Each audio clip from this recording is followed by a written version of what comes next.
That's the wildlife.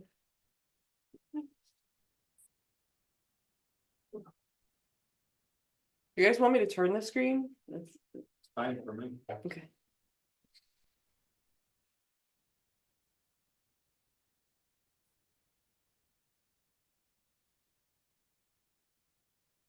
I'm guessing we're still booting up. Yeah, Okay, the blue bar is blue bar. trickling along. Okay, Internet is really. we can get a few more. There's Margaret. Good morning, Margaret. Hey, Margaret. We're now streaming live to YouTube, John. When you hear that we're recording, we begin. Okay. Okay, good morning, everyone. Hope everyone's had a great summer so far. It's the planning board meeting of August 8th, 2024. If we could do a quick roll call. Alan Burko, alternate. Margaret Turner, alternate. Mike Capel, member. Bill Spence, member. John Racine, member. Morgan Dean, member. Catherine Brennan, member. And Rich Rita, select board ex officio. Okay, so we have to seat, I believe, one person. We have 6. No, maybe not. 1, 2, 3. One. 6. Yep. I'm gonna seat Alan. Today, so we'll give us 7. We have nobody up on the board. Steve, Mr. Sununu is joining us. okay. Morning, James. You can hear us? Yes. Okay. Great. Okay, so. I don't think we have anybody privileged to the floor at this point. Okay, let's just get right into it. So, we have Mr. Stephen Hamilton. Good morning. Morning. Yep, I just wanted to welcome him on board. So we're gonna go over the minutes and then we're gonna get to you first, okay? Thank you. So let's take a quick look at the minutes. Thank you, Kathy.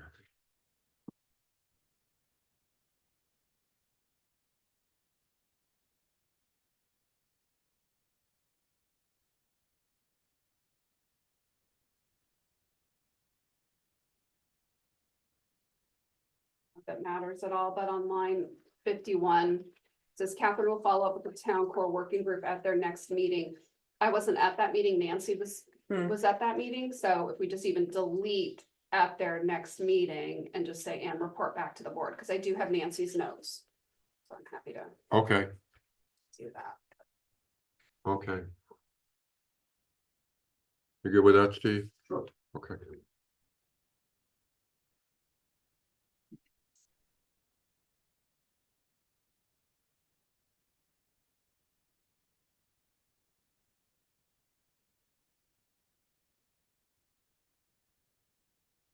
I'll give you a nitpick, line 69. The board discussed challenges. It should say something like pertaining to the current dark sky ordinance instead of with.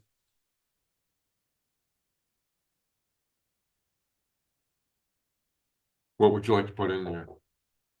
Take out with and put in pertaining to. Okay, That, preposition doesn't belong there.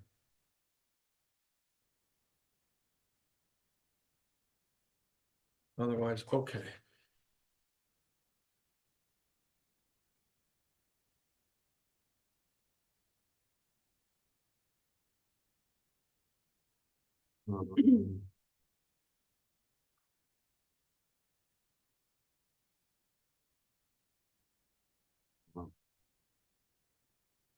Would you like a motion? anything else? Anyone's? Yeah, let's go with a motion. Motion to accept the minutes as amended. Second. All in favor? Aye. Aye. Okay, great. Let's move on. This morning, do people have cell phones on them? Could you just kind of quiet them down a little bit? Quiet. Quiet them just a little bit. Not completely, just a little bit.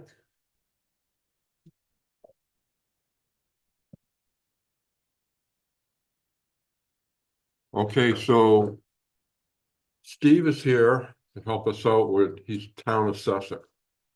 And I would like to just give you the floor and Sure. give us a little Briefly, information. Mr. Chairman, thank you very much for the invitation to be here before the board this morning.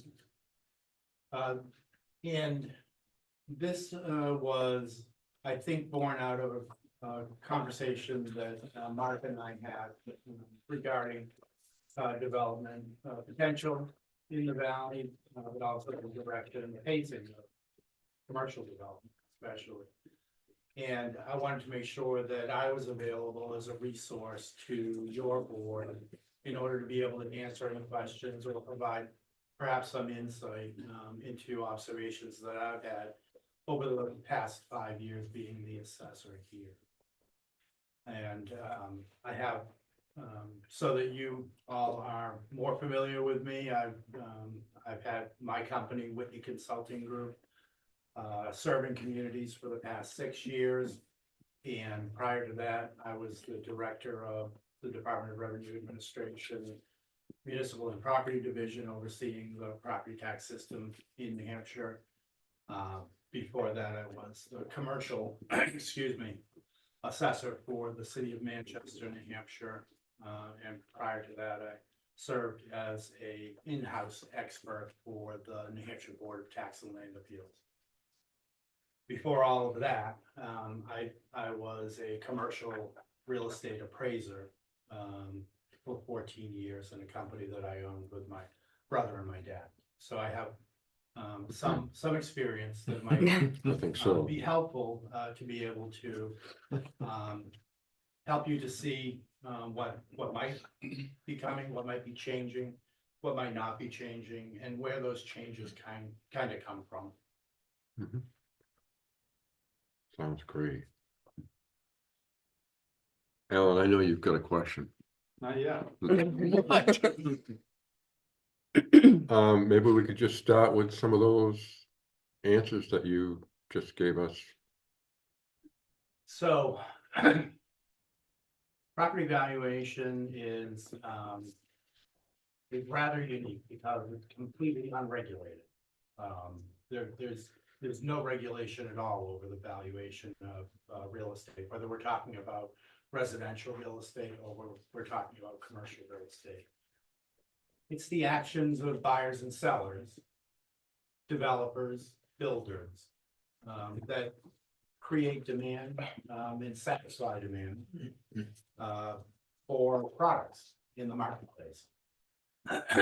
And to differing degree, there is an enormous amount of success in Waterville Valley in the development of certain types of property that has occurred over the last 50 or 55 years. And that is mostly related to residential properties, whether they're owned as residences that people will live in, or also condominium units, especially that satisfy the demand for access to the mountain and the availability of having a seasonal property, whether it's seasonal for a person to own or seasonal for a person to own and to rent, or seasonal for people to own to receive the rent from those properties.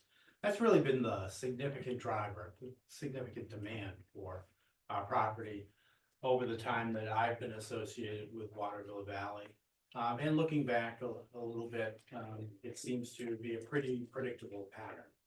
Now, there are commercial properties here, and they do have success, but the success is really tied directly to the mountain and the ability of the mountain to attract skiers to the valley, and the ability of the community of rental properties to satisfy the demand for rental locations during ski season. And I know there's been a lot of effort into finding more seasonal use for recreation in the valley, and that seems to be catching on. But It's still rather quiet here in the summer. And that's very distinct from, the winter. There was an interesting question yesterday at the select board meeting about, the impact of the, COVID, pandemic on valuation, within, the valley. Generally, for reasons that were, unapparent to me and most other people who were, looking at predicting values in March of 2020, the values took off for especially residential property.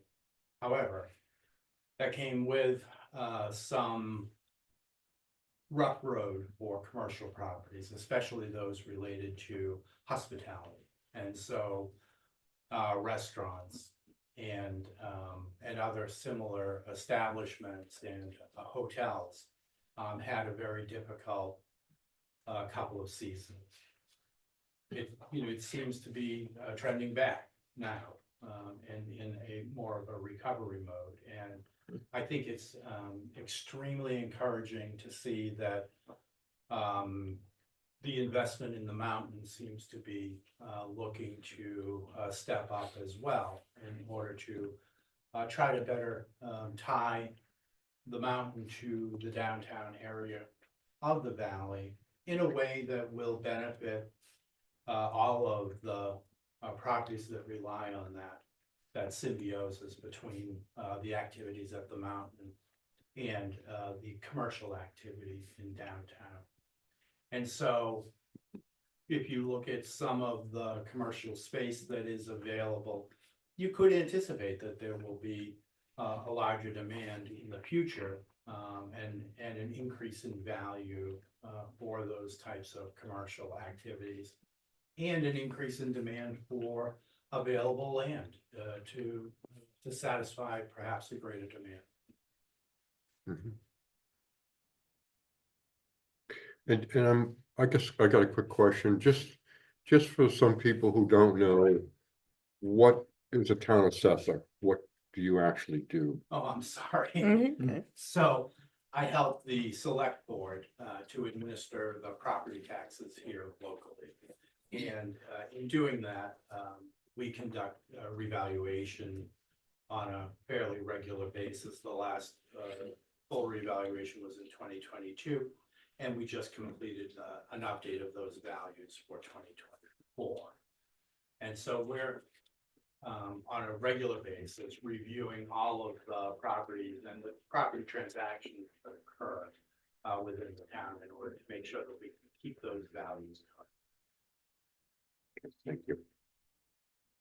Can you explain to me the difference between a building's value and then its depreciated value for the tax rate, for the taxes? Sure. So depreciation is a word that in the appraisal and assessing world we use to talk about a diminishment in value, whether it's a physical depletion of a property over time, or sometimes it can be related to the original construction and design. We refer to that as functional depreciation, where a traditional example would be an older home that might have one bedroom that you have to access by walking through another bedroom. That would be a classic example of a functional depreciation. It's there. It was constructed that way, and there's not much that you can do to fix it now. The last type of depreciation is economic depreciation. Economic depreciation happens when something off of the property, outside of the property, has a diminishing impact on the total value of the property. And so a good example of that would be the type of diminishment in retail activity that we see around super regional shopping malls. They cost hundreds of millions of dollars to construct. And it was a worthy investment when they were built, when teenagers and younger folk were packing them with activity, and they sold a lot of retail products that way.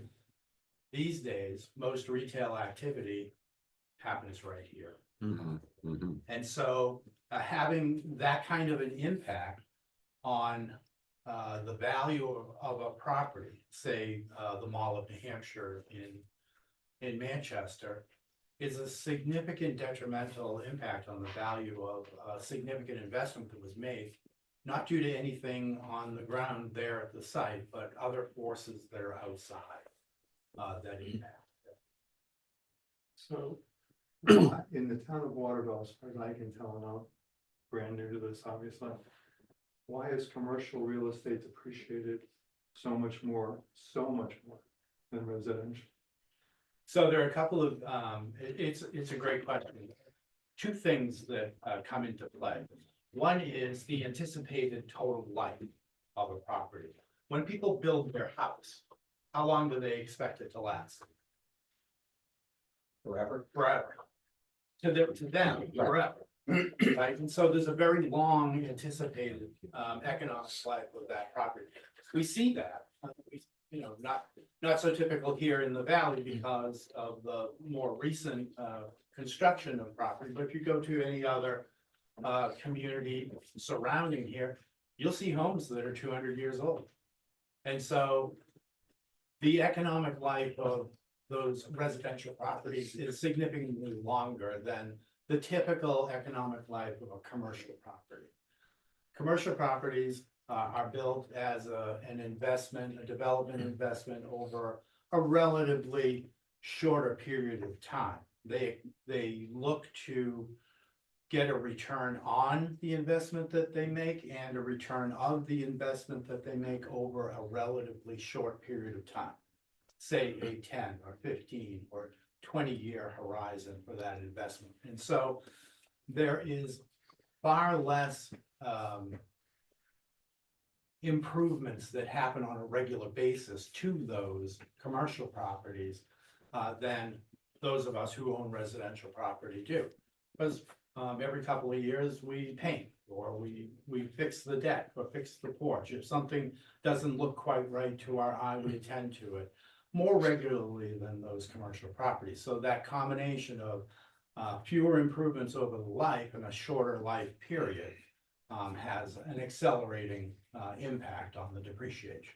Okay, I understand what you're saying, but I don't know any commercial property owner in this valley who lets their property deteriorate the way you're discussing.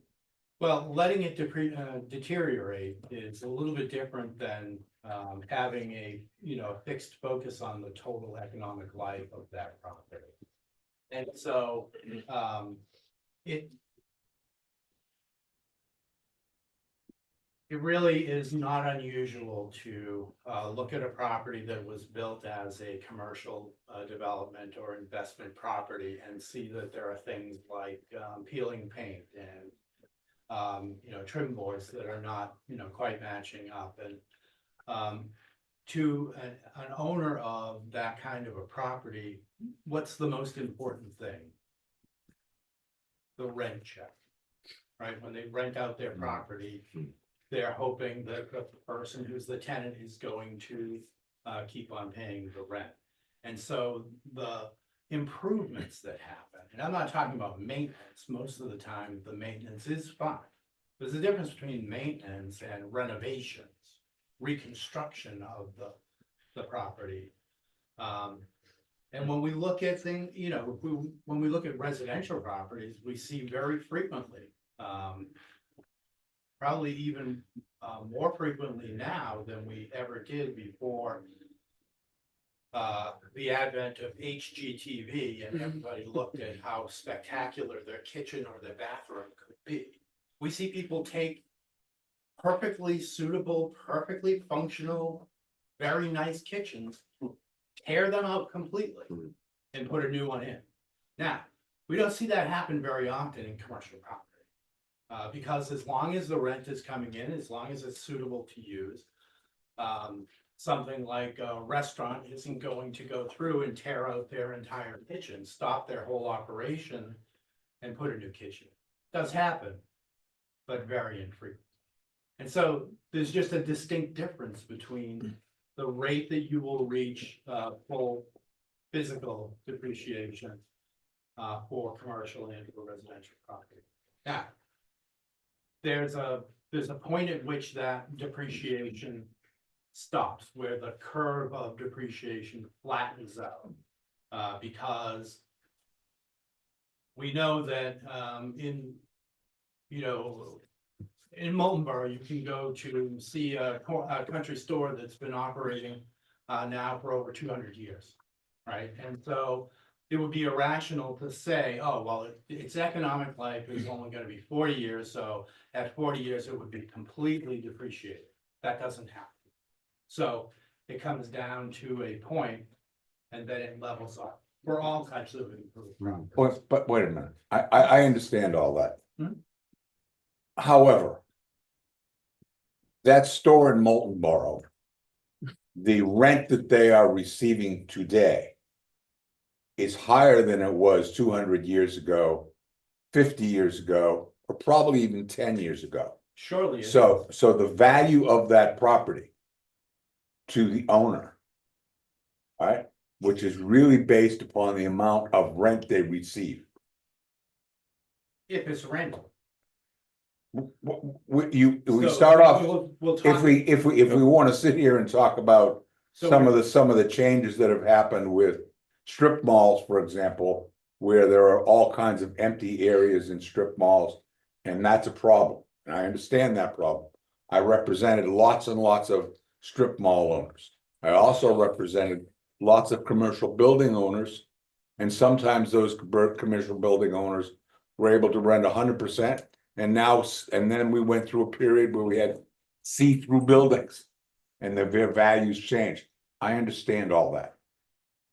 But a good owner of commercial property is going to make sure that within the copies of their leases, certain maintenance is maintained. And the terms of the lease usually are not forever. They're for a fixed period of time, Right. after which it turns over. And what I'd like to do is I'd like to go back just a few minutes to when I said, we're not talking about maintenance here. We're talking about renovation that would extend the economic life of that property. There's a big difference. And it's not about whether somebody, scrapes and paints or, relines the parking lot or even replaces the parking lot on a regular basis. Short-lived items, certainly, they need to be replaced. The roof is only gonna last for so long. The parking lot. Those things are more in the line of maintenance. But what I'm talking about and what we were just discussing is replacement. Wholesale replacement of components of buildings that might extend the life of the building.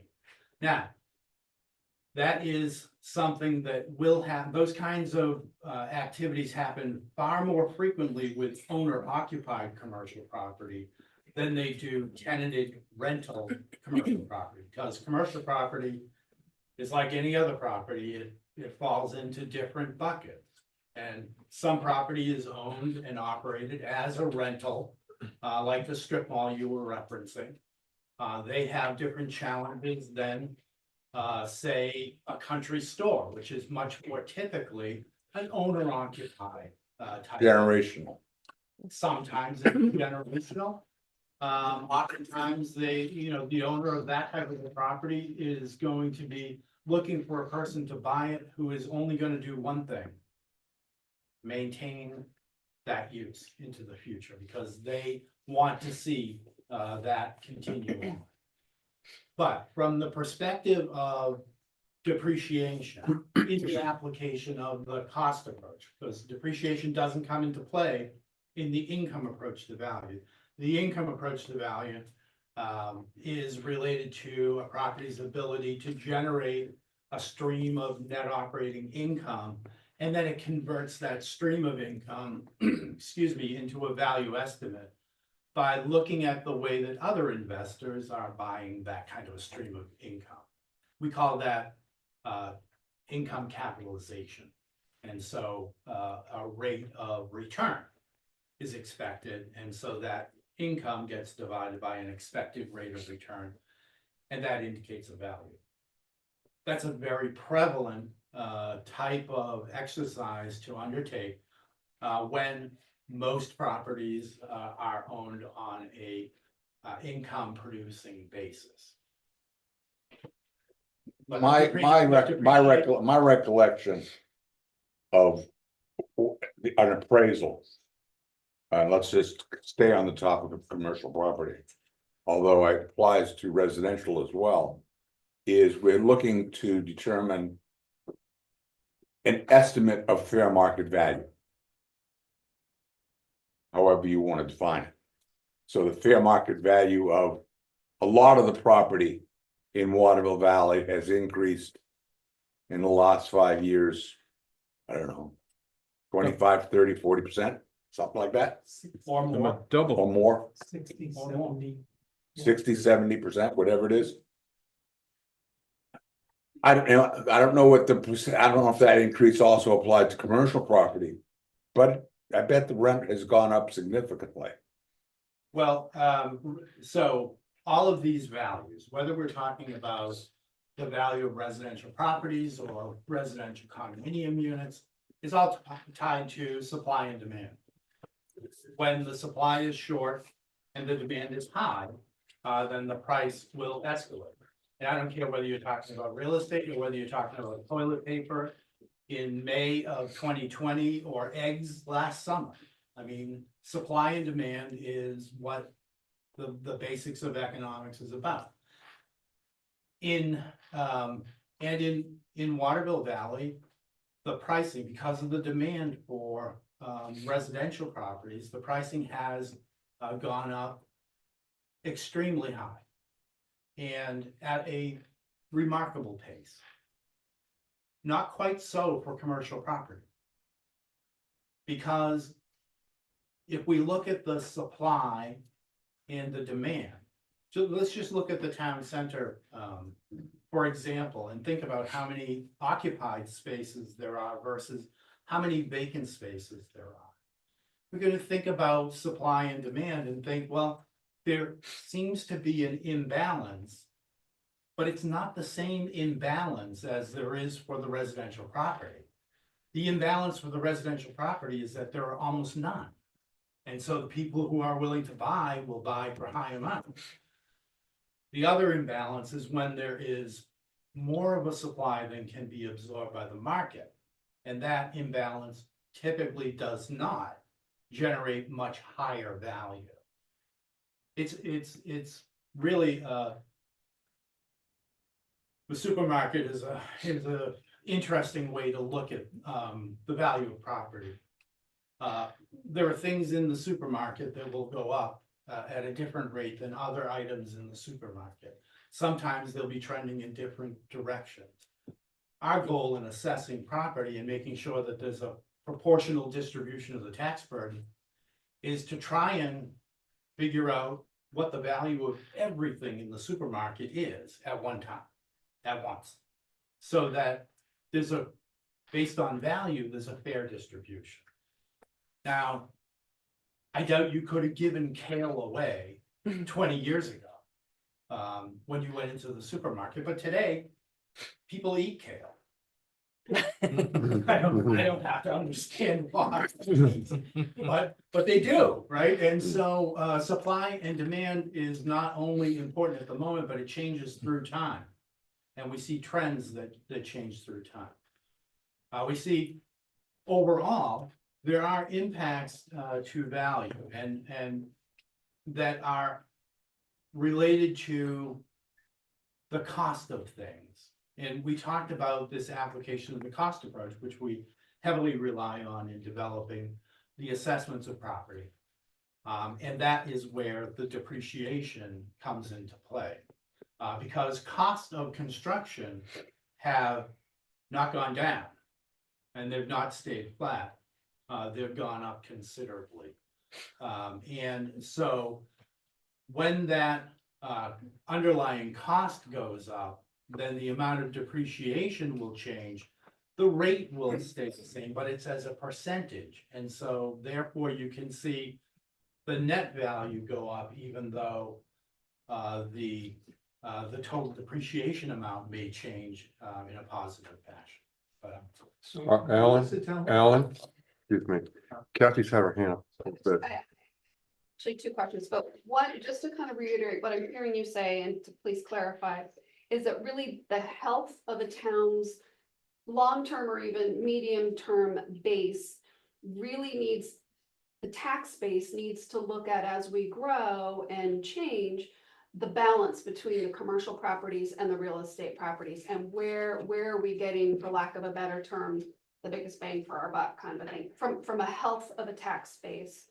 And so what I'm hearing you, so if that's correct, then I kind of, my second question is, you talked about the commercial properties, you get to a point where, you know, you kind of hit a curve, and it kind of bottoms out, like it's not going to depreciate anymore. How is that determined, and, you know, who determines that, kind of, I guess is my question. So it's two parts, sort of not really related. but- right. So two ways that it's determined. It's determined by the performance of properties in any data set. So what is the total anticipated economic life, and how do they perform based on that expectation? So with residential property, we'll typically say the total economic life would be about 50 years.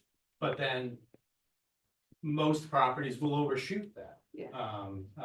You know, when you have a data set that is older than the Valley's home, and we look at them, there are many homes that are over 100 years old that allow us to try and zone in on the difference between what the expectation might have been at the beginning and what the reality was in the end. So there is an adjustment for that. For commercial properties, it goes the same way. How long between the properties being constructed and being totally torn down? There's a perfect example of that. You may have shopped in a Kohl's store. Kohl's as a company purchased buildings that were owned by Stop and Shop that had been operated as Bradley stores. And they purchased the lease for the land. And the first thing that they did was call in the bulldozers and wipe out the building, and immediately rebuild a brand new building on the same pad in the same size that they wanted to use. Now that's an example where the economic life for that commercial property is less than its potential physical life. I mean, those Bradley stores, they probably would have been there operating as stores still today, but 25 or 30 years ago, that wasn't what happened. And so we have to look at that. We have to look at those expectations. How long does a McDonald's stay at McDonald's without it being completely reconstructed and opened as another McDonald's, but under a completely different format? Because I know the answer to that. they change. It's not as long as you'd think, but Well, actually, it depends. well, It depends upon the location. I happen to have represented something in the vicinity of 1,200 McDonald's stores. Good. There are McDonald's stores that are out there that actually, the basic store itself goes back 60 years. yeah, but And there are others that don't. So, you know, it also depended upon the location, size, changes in ownership and other things. All of those things came into being with regard to all of the quick food restaurants, QFR. Yeah. So I'm kind of familiar with that area. You could bring it back to That's Waterville good. Valley, though. That's like, good. But let's take it back. How does that balance between commercial and real estate really keep the health of the tax base? That's the thing, right? You have commercial development which has occurred. You don't have a lot of commercial development which has occurred in the last 20 years. Why?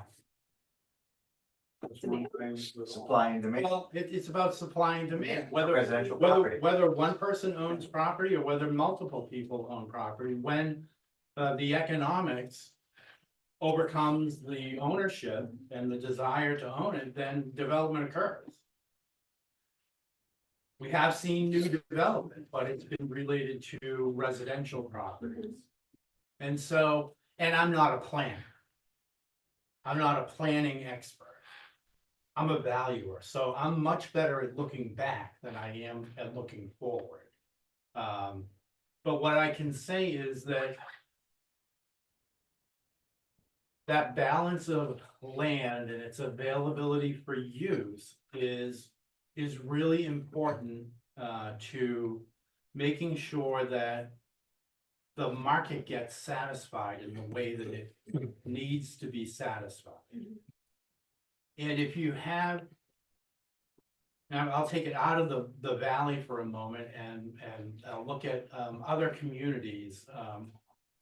Many of them that have zoning, that separate out commercial zoning from residential zoning. Many of those communities do it in long lines of corridors along state highways. And say, well, this is where we want our commercial property to happen. We want commercial development there. If you drive down those roads, what do you see? Strip malls. A lot of trees, Right? a lot of trees, Especially here. and a few commercial developments. And the commercial developments are occurring, but they're not occurring at the pace that the town might have expected when it said, here's where we're gonna put all of our commercial property. Because commercial development happens where? Where people say, hey, I can make money here at this corner. Or where these two big roads intersect, or where there's a light. And so we see a development that occurs occasionally along those long corridors, but the practical reality is that there's not economic use for most of that land that's zoned for commercial property use. So mixed use, then, can you kind of speak about that as far as maybe how, residential, commercial, stores and then condos about, or something like that, where as it pertains to the valley, and then also what you've seen? And we see that much more frequently now. Excuse me. We see developers wanting to maximize the ability to have residential units intermeshed with commercial property development because of the difficult performance of a lot of those commercial properties. There are quite a few retail spaces which are finding it challenging to be filled. When they were constructed 15 or 20 years ago, the expectation was this is gonna be easy. We'll build a building, everybody will wanna rent a space, there'll be little shops, there'll be all kinds of retail that's going on. But nobody anticipated the way that the web shopping would take over retail and make it much more challenging. And I think that and again, I am not a planner, so don't put any weight on this. This is just my personal opinion. If I look at places where there are long histories of recreation-based development, I see a lot of mixed-use development. If I look at downtown Conway, my parents skied there when they were young people. I mean, those have been mixed-use properties for a long time, and it's been pretty successful doing that. You look around the beaches, Hampton Beach, look at York, look at the places where there are a lot of seasonal demand. There's a way to balance. Again, I'm not a planner, but there is a way to balance those kinds of things. Is town square mixed use or commercial? So it is mixed use. So it should not depreciate as much as just strictly commercial?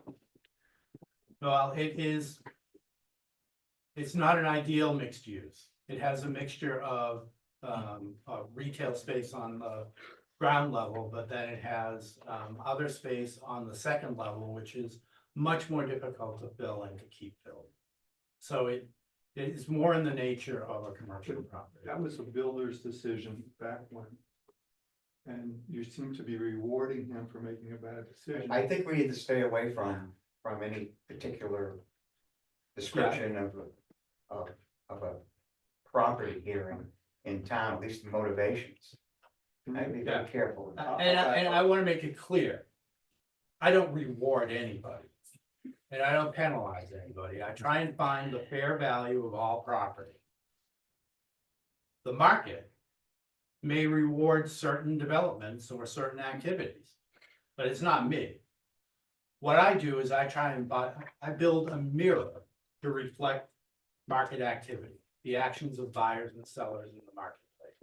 Or in some cases with commercial property, renters and landlords, looking at their ability to rent property or keep it occupied. And so that's really what my role is, not to create value, but to simply reflect what the market does. Could I ask a question, John? Just one moment, I Yeah. think, did you have your hand up? I did. No. Go ahead. Oh, okay, so I think this is a related question to this part of the discussion. It's almost axiomatic, I think, for many here in the valley that the residential property values rise and fall with the health of the Waterville Valley ski resort.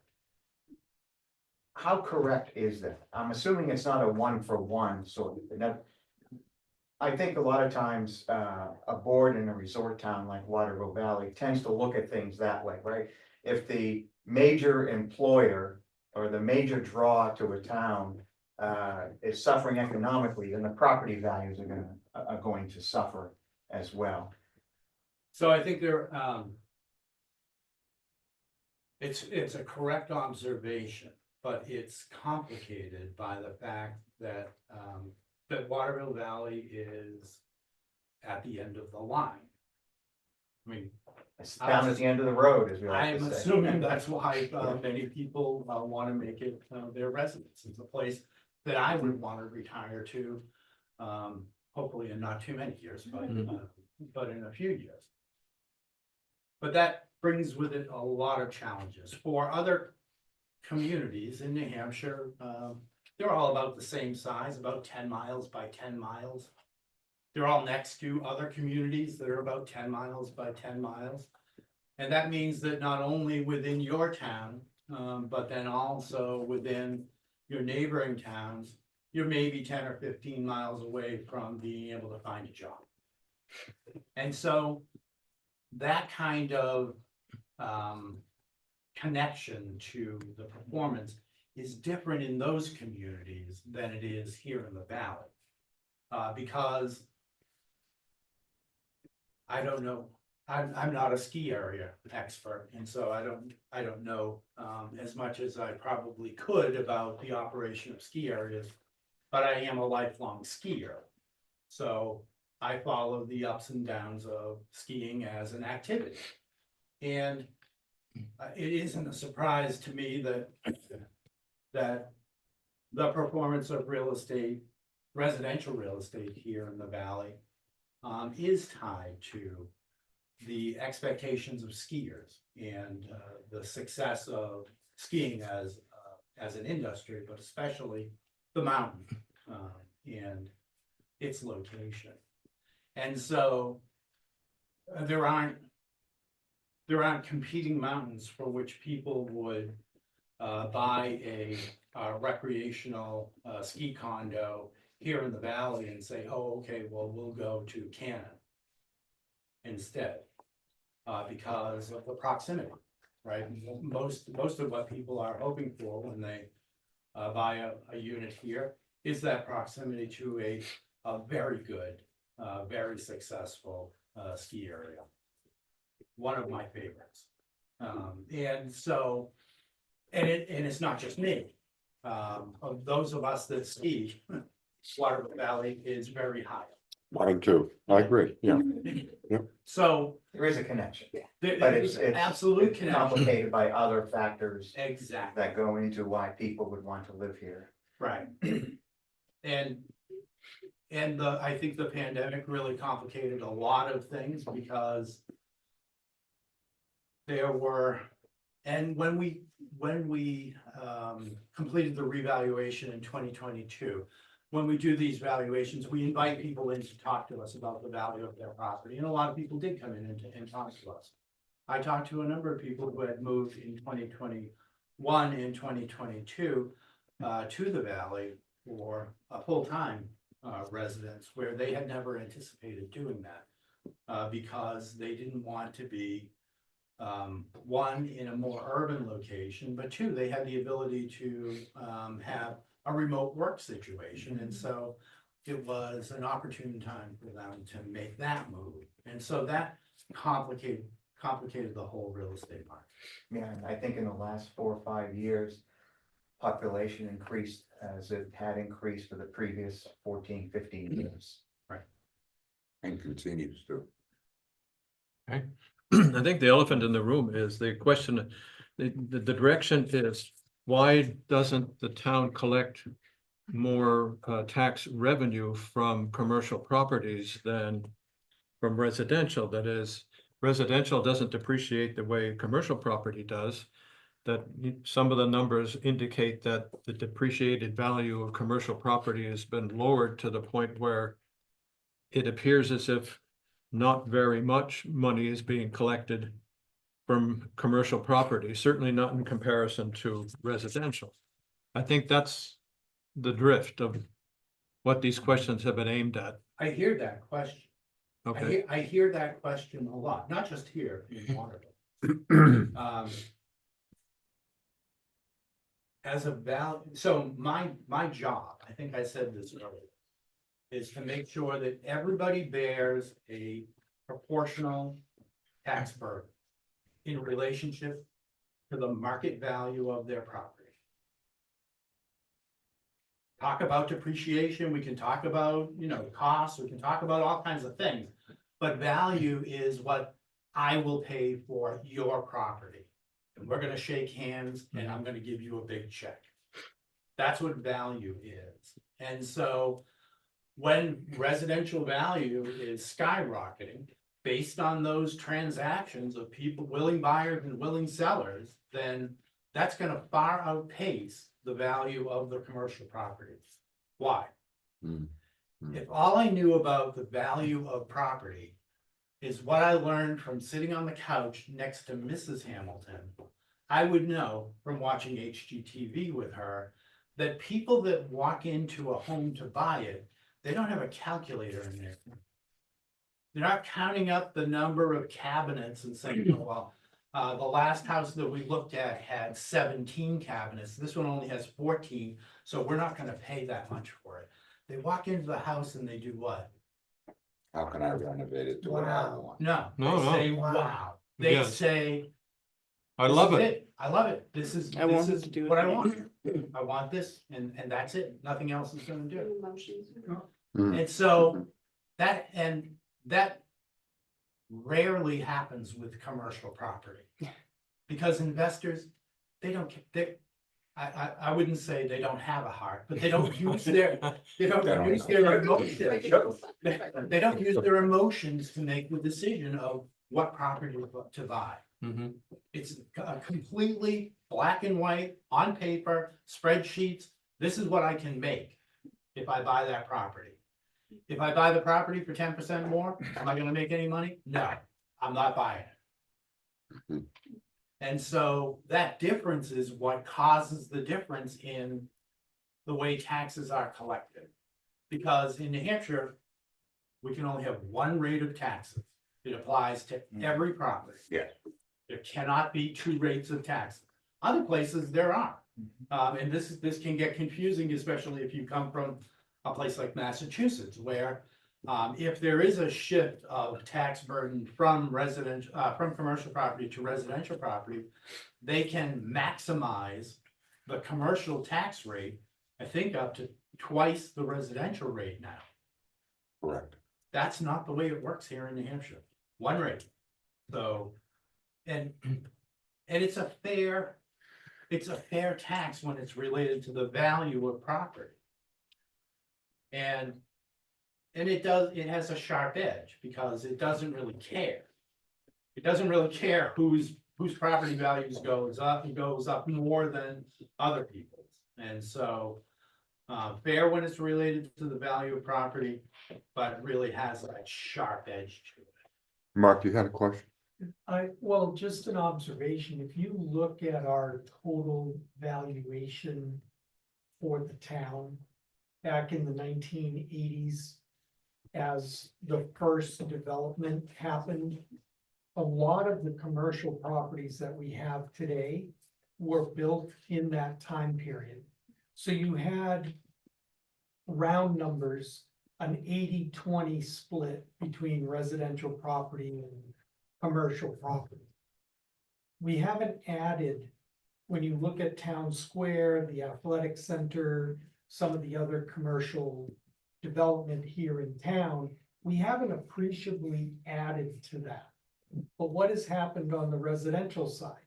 It's exploded, right? Mhm. So now the split is maybe 95-5. And so of course, our residential properties are going to bear the majority of that tax burden. And I think we've, as a community, reserved that center place in town that, you know, surrounded by Valley Road and Snows Brook Road, to keep it commercial so that if the conceptual plan is enacted and happens, you're gonna see a rise in the percentage of the commercial property portion of the overall tax valuation of town. And that's really the question, I think, for the planning board, is that still the way that we want it to happen? You know, over the years, what we've done is chipped away at the We commercial, have chipped away at the commercial, and that's right. turned it into We've residential. turned it into Moose Run residential, being the exactly, example that was supposed to be a mixed VC. use mixed use. village, same with the Yeah. recent properties along Valley Road. Yep. VC, all houses, condominium went in there. Yeah. Because it's So- allowed by zoning, Right. that's a conscious And choice so by you the gotta, town.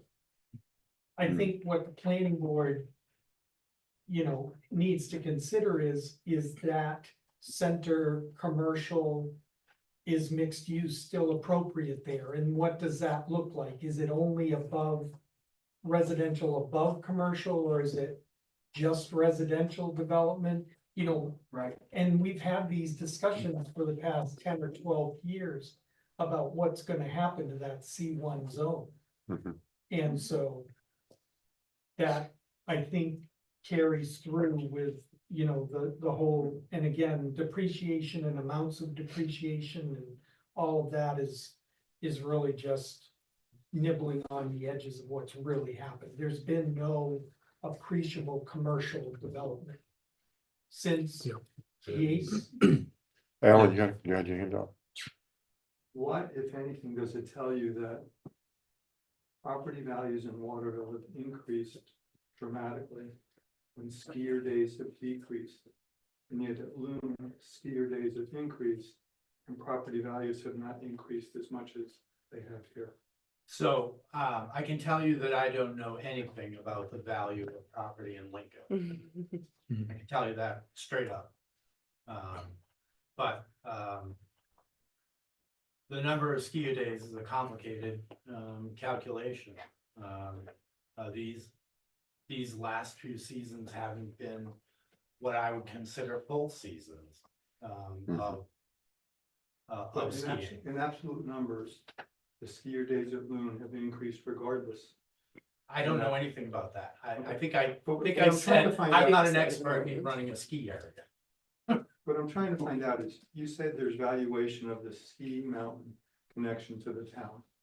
What I'm trying to find out is, what else in the valuation, the environment, you know, the hiking trails, all that, which contributes more, our natural environment or the ski area? So I think I used an example like this at the select board meeting yesterday afternoon. If I'm in my bathtub and my dog jumps in the bathtub with me and the water spills over, who pushed the water out of the bathtub?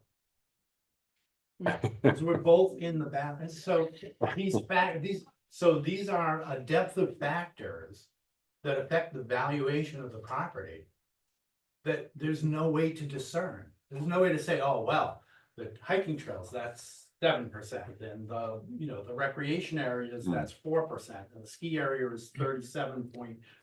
It's not, But I'm not that's, looking for that. there's no way to separate those factors out. They are all of the factors that create demand and therefore value within the valley.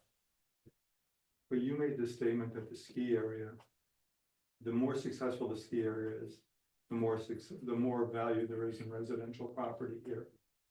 In all property. The more successful that the ski area is, the more The successful ski area the value of all property. is more successful than here, and yet their property values have not increased like that. Like I said, if you know that, congratulations, I don't know anything about the value of property in Lincoln. And so it was a general statement, and I think you're trying to imply that somehow that there's this link that can be measured between the success of the mountain and the residential property values. Because of that depth of factors, there is no way. And for our purpose, we don't have to see what those might be. Because what we're looking at is what are the value of the property. I have a basic question. A couple of years ago, we looked at the occupancy percentage, rental percentage of the stuff that was available for rent in our valley. And surprisingly, to those of us that look, it was actually higher in July, August than it was in January, February. So when you sat here and said, it starts off with, and don't get me wrong, the mountain is extraordinarily important to our value. But so is the athletic center. So are our hiking trails. So is our tennis center, which is every year regarded as one of the top 25 in the world. Right? So is the The ski skating school, rink the skating and rink. the skating rink. So is. Right, and. Well, the skating rink, that also tends to be more what's involved in the winter with hockey. But, the question that you sit here is, yeah, the mountain's really important, but obviously, so are some other things. There are other things that are major draws to our valley. And which we found interesting is that as a percentage, and Bill, you were with me, surprisingly to me, at least, was the percentage of occupancy was higher in July, August than January, February. Right? So, and I think that just supports exactly what I said. There's this complicated set of reasons and factors that people integrate into creating value here for property in the valley. And so those are all parts of it, but some parts of it, and so few people, I know a lot of people, I played hockey when I was a kid too, and I know a lot of hockey parents. None of the hockey parents that I know are thinking, I can buy a condo in Waterville Valley, so when my kid plays hockey there, I'll have a place to stay. No, it doesn't work out that way. That's not the that's the motivating factor for them to come to the valley, but it's not the motivating factor for them to buy a unit.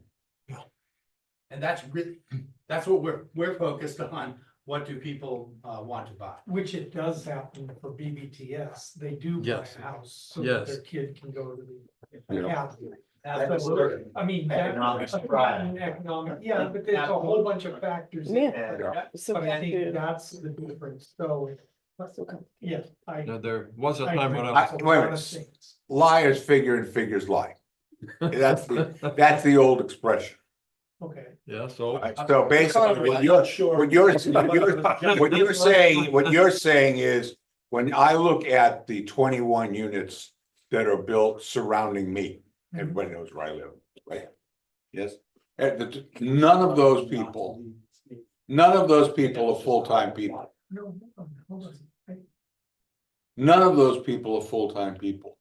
However, many of them bought them to come and ski. They did not buy them to come and play tennis.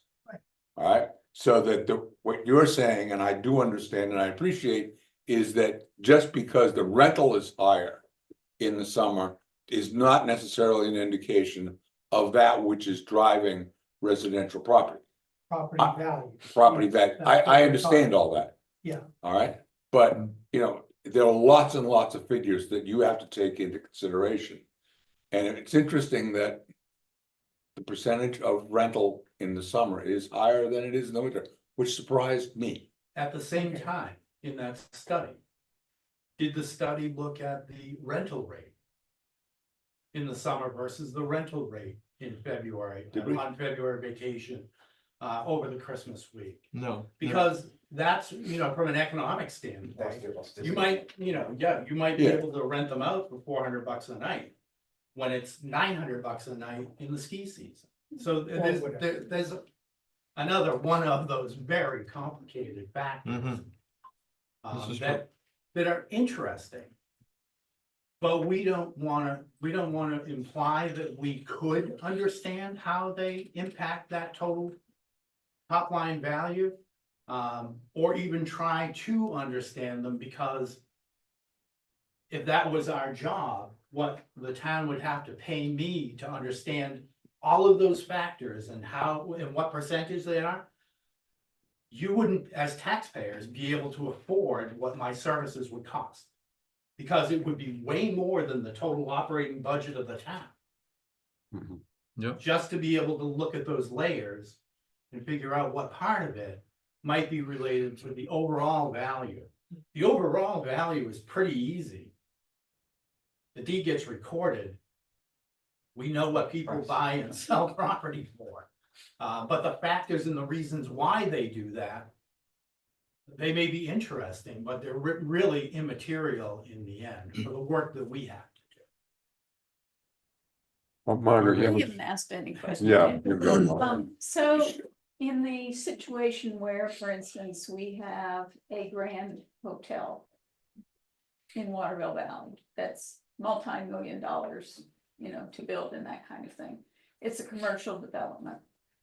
Does that then cause all of the other commercial rates to go up in value? That's a great question. And it would be important to track that and to see what happens, but there's no way to predict what might happen. Generally, with commercial activity, more activity inspires more value. And so you can, a good example might be the ski area in Stowe, Vermont. So Stowe Mountain is located at the end of the road, right? And unless it's the summertime and you can squeeze through the gap. There has been constructed across the street from the ski area an enormous development, multi-million dollar development of high-end hotels and parking garages and shops and high-end restaurants. It's a beautiful place if you haven't been there. I know I love Waterville and I love skiing here too. But once a year I try to get over to Stowe to do that too. I think the general proposition of the saying, a rising tide will lift all boats, would apply.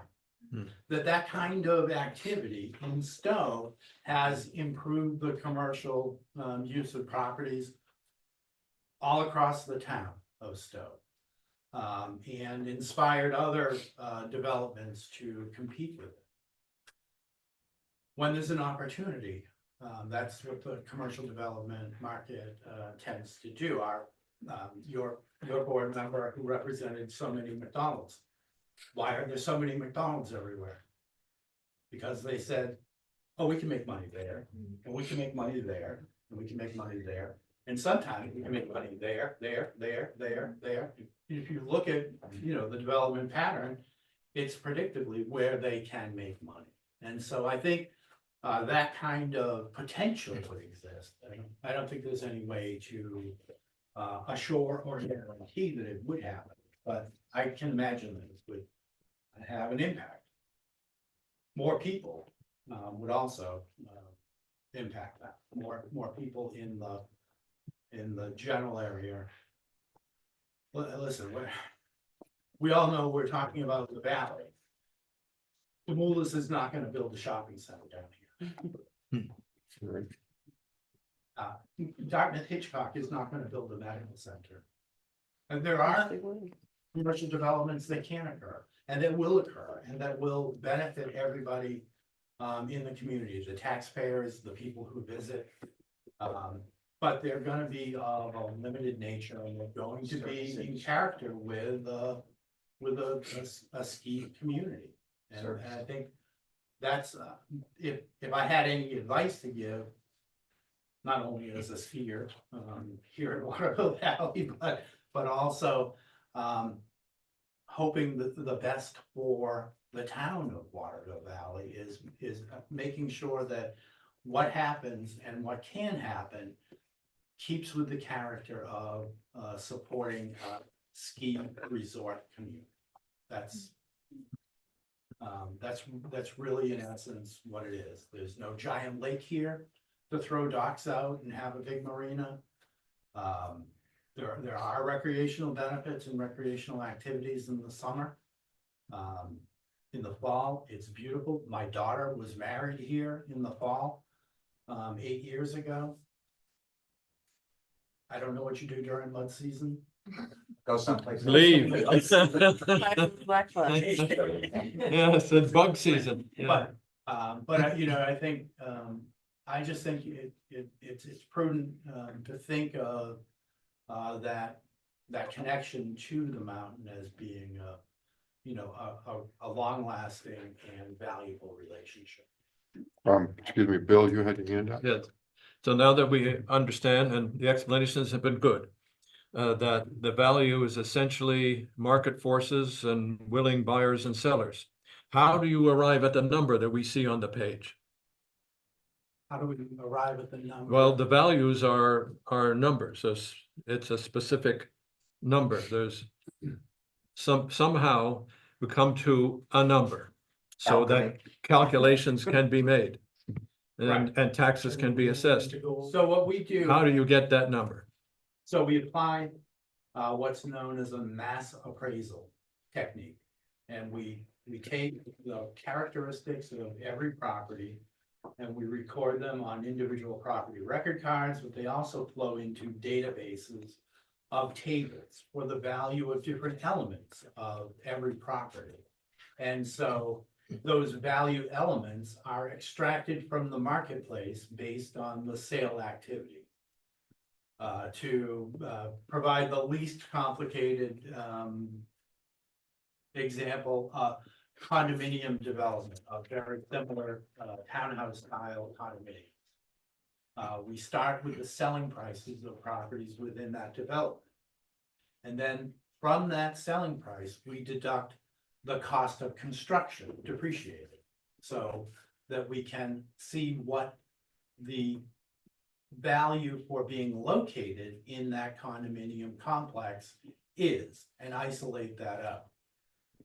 We then apply that extracted, what we refer to as a feature value for that condominium location, which includes things like the land and the permitting and the engineering and everything that went into creating the development. We take that feature value and then apply it to every single one of the properties in that development. So there'll be a building cost from those cost manuals that we utilize. And then we will deduct the depreciation in a standard schedule form from a depreciation curve based on the age and the relative condition of the property. Those that have been renovated, they're gonna be in better condition for their effective age, and so they're gonna get a little less depreciation. The ones that have just been maintained, they're gonna get a little bit more depreciation. Then we add the feature value to that. It comes up with a total value estimate for each of the properties. So that we value the sold properties and the unsold properties in the exact same way, using information gleaned from the sale properties. So we start with all of the sale properties, we reduce it into those value components, and then we apply all of that information to every property, whether it's sold or not, and that's how we come up with a set of values.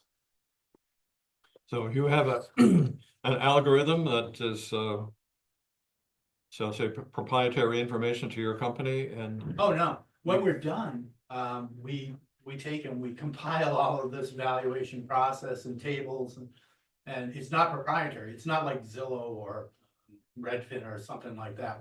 Nobody knows how those things come up with a value. yes, We publish a report of the mass appraisal. It's a mass appraisal report. It complies with the uniform standards of professional appraisal practice or USPAP. And we provide a copy to the town when we're done. Margaret, you had your hand up? before Yeah, Bill? so basically what I understand, and I need some correction, I'm sure.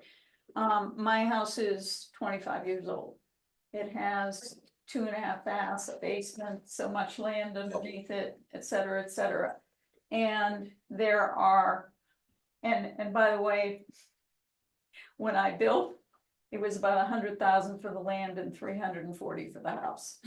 Okay, so now there are all these mansions that are being built out there. And yes, some of them have more bedrooms than I do, but there are some out there that are 2-3 bedroom houses with 2.5 baths and that kind of thing. And of course, the value of my property has gone up tremendously. Is that related to the fact that we have 2 properties that have approximately the same components and the sale price of that property is higher?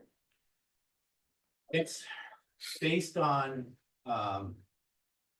for your house, it's based on the specific elements of your house. So the square footage, the style, the quality of construction, all of the elements, the number of bedrooms and bathrooms and all of those elements for the house.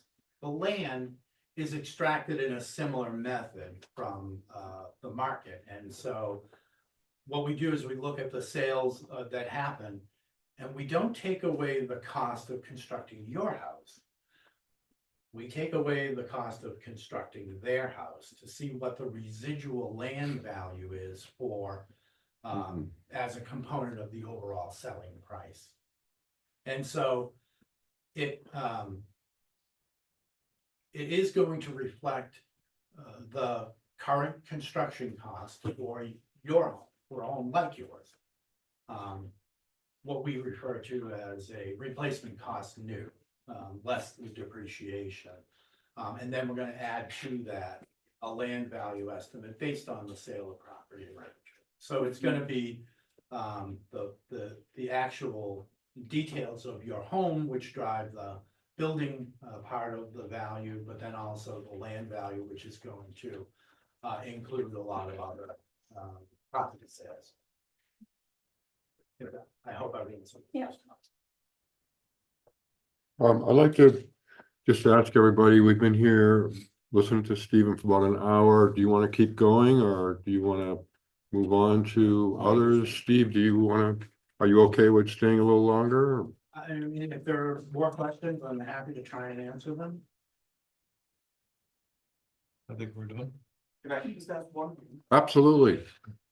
Steve, are there components to assessing commercial values or is there a like an assessing style where the assessor will take into consideration the overall financial health of the commercial entity when assigning a valuation, or is that just not does that not just come into play? So it's a great question. Commercial property ownership and valuation of commercial property. We have to be really careful because most commercial property,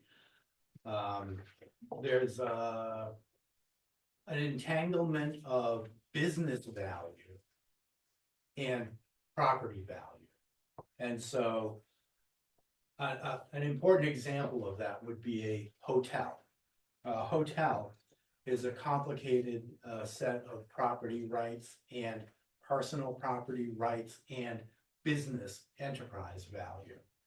So we have to make sure that we're focusing on the land and the building and not valuing the personal property as part of the whole thing. And so you'll find it pretty typical that you may see a sale of a hotel and an assessment which might be 20 or 30% lower than that, because when somebody buys the hotel, they buy everything, lock, stock, and barrel, as they say. They buy the casework, they buy the sock items, they buy the towels, the sheets, the mattresses, the frames, they buy everything. The reservation system, the computer systems, the whole thing, of which we can only value the real estate. So that's the building and the land that it sits on. And so in other to take the McDonald's example into account, when we value a McDonald's, we have to make sure that we're separating out the value of the business of operating a McDonald's from the value of the real estate that it's located in. Because we can't value both to them. We only value the real estate. And so it is a constant concern, but the general rule of thumb is only value the real estate. Thank you. Oh, yeah, go ahead, A Alan. quick one, if you will. So in your example, are you appraising it on best use of the land or existing use of the land? The highest and best use. Sorry, the highest. and best Highest use. and best use. Thank you. Anyone else? Couple last? And those details are made clear in that Massachusetts report. Mark, they have one from 2022. It's a nice read. Can I ask one last It's one? not gonna be a bestseller. It's good, but it details how, what we are valuing, how we make those. Bad joke, but we have the Green Peak chair, we can read it on that. Mike has one more I question have- for you. One last question. Let's take for an example, there was a house that was recently sold, like opposite the tennis courts, where the property was sold for a certain amount of money, and the reconstruction that's going on there is costing hundreds of thousands of dollars.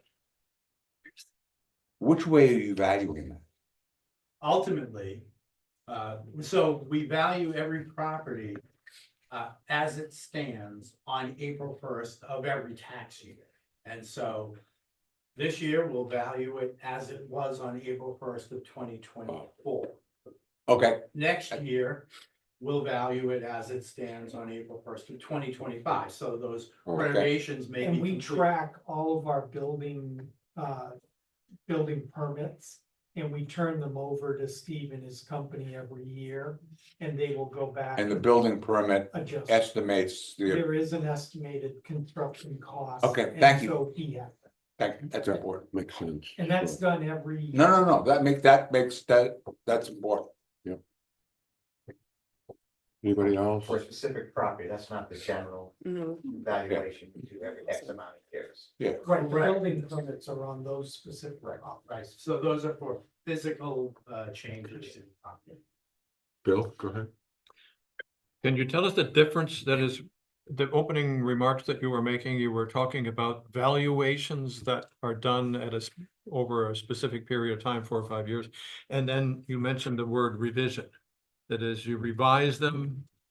So it's a different process when you do a revision compared to when you do what I might call a complete valuation. So, I think the word was revaluation. Okay, So, and that's a reappraisal of, the property based on the sales that are occurring, in this case, within, the last 2 years. so when you do a complete valuation, what's the process? So that is the same reappraisal. But it includes a physical inspection of all of the properties. Oh, you actually Mhm. go door knocking. Well, not me. Yeah. I've knocked on some doors here. Yeah. But we have a team of. And there's a state requirement that happen. So there's a state requirement that the inventory of the property, so that the physical description is correct. And the state comes in and checks to make sure of that. They also want to make sure that we have a process to keep them up to date. Whether it's through doing that full inspection of all properties, or through the building permit process and making sure that we're catching up with people who have made changes. So the same procedure applies to both commercial and residential. Yep. Okay, It definitely makes it a lot more challenging because there are only 57 commercial properties Hmm. in the valley. I didn't No, but know it's- that. Distinctly different Yeah, than yeah. than That's more than I thought. 1,500 or so. Well, Residential. Residential properties. right.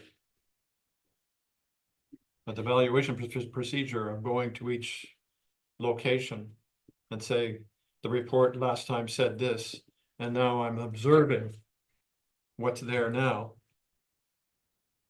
That's a much more involved process.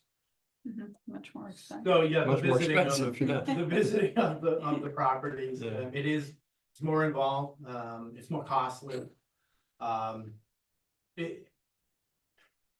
There's a mixed set of results because of the seasonal ownership of most of the condominium units. It's hard to just knock on a door and say, hey, we're here from the assessing department to look at your property.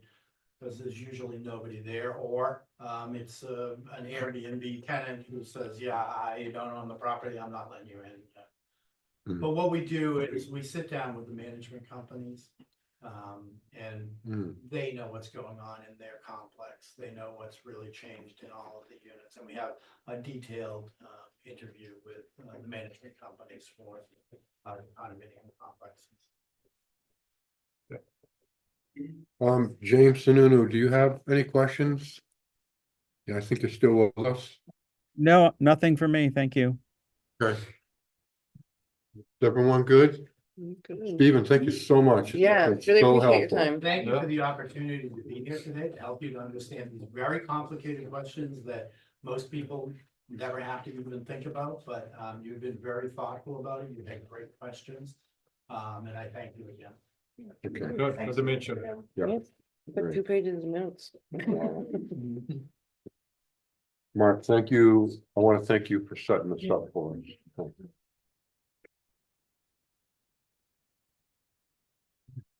Thank you. Okay. Let's move on to the letter from James Haney. Am I pronouncing that name correctly? So, For you to discuss. So we've kind of put this off because we had a lot of people on vacation. And we're not gonna let it go any further, so we're gonna at least attempt to take a look at it, and I was wondering if we could just read it over once more with our fantastic leader. Where would you like me to start? It's 2 pages. Do you want me to read the whole thing or just his recommendations? Yeah. I think, We can read. well, I know, but this is for the camera, for everyone else to hear. This is what we record these meetings for. And I would like to hear it too, because I was out for quite a few weeks, so Morgan is gonna read it. And top to bottom. yeah, We got it. All right, May 27th, 2024, to the Waterville Valley Select Board. I am ready to put forth an amendment to modify the existing sound ordinance, specifically disturbing noises that last for over 1 hour at a time throughout a day. Specifically, an annoying noise that is made during the warmer months when residents and guests are enjoying the tranquility of this town, when residents have their windows open and are enjoying their right to peaceful enjoyment of their properties. We recognize in our current ordinance noises such as chainsaws, hammering, load vehicles, construction noise, pumps, heavy equipments, radios, televisions, and musical instruments. All noises that are very temporary. We do not address disturbing noises that can go on for hours at a time, 7 days a week. I am referring to the game of pickleball. This game is fairly new, getting very popular around 2020 to 2021 during the pandemic. I believe it is time to update the noise ordinance to address this harmful and very disturbing form of noise pollution. Pickleball is a very well-known and very well-documented, quote, nuisance noise, creating many issues wherever an outdoor court is built near residential areas. One quick internet search will deliver endless results on all the complaints, lawsuits, petitions, health problems, etc. that are associated with this game. It divides communities, it lowers property values, and causes harm to those who live within 500 feet of an outdoor pickleball court. It is my opinion, and that of many others who live here, that this game does not belong in this town. Yes, the right may be there to build it because of the zoning, but that doesn't make it right. The abutters to any court built in this small outdoor town will have paid a lot of money for their properties, also have rights, the rights of peaceful enjoyment of their properties and the protection of their home values. The main concern in regard to noise from the pickleball courts is the sound produced by the impact of the hard plastic balls on the paddles. This sound is characterized by a sudden onset and brief duration, thus classifying it as an impulsive sound.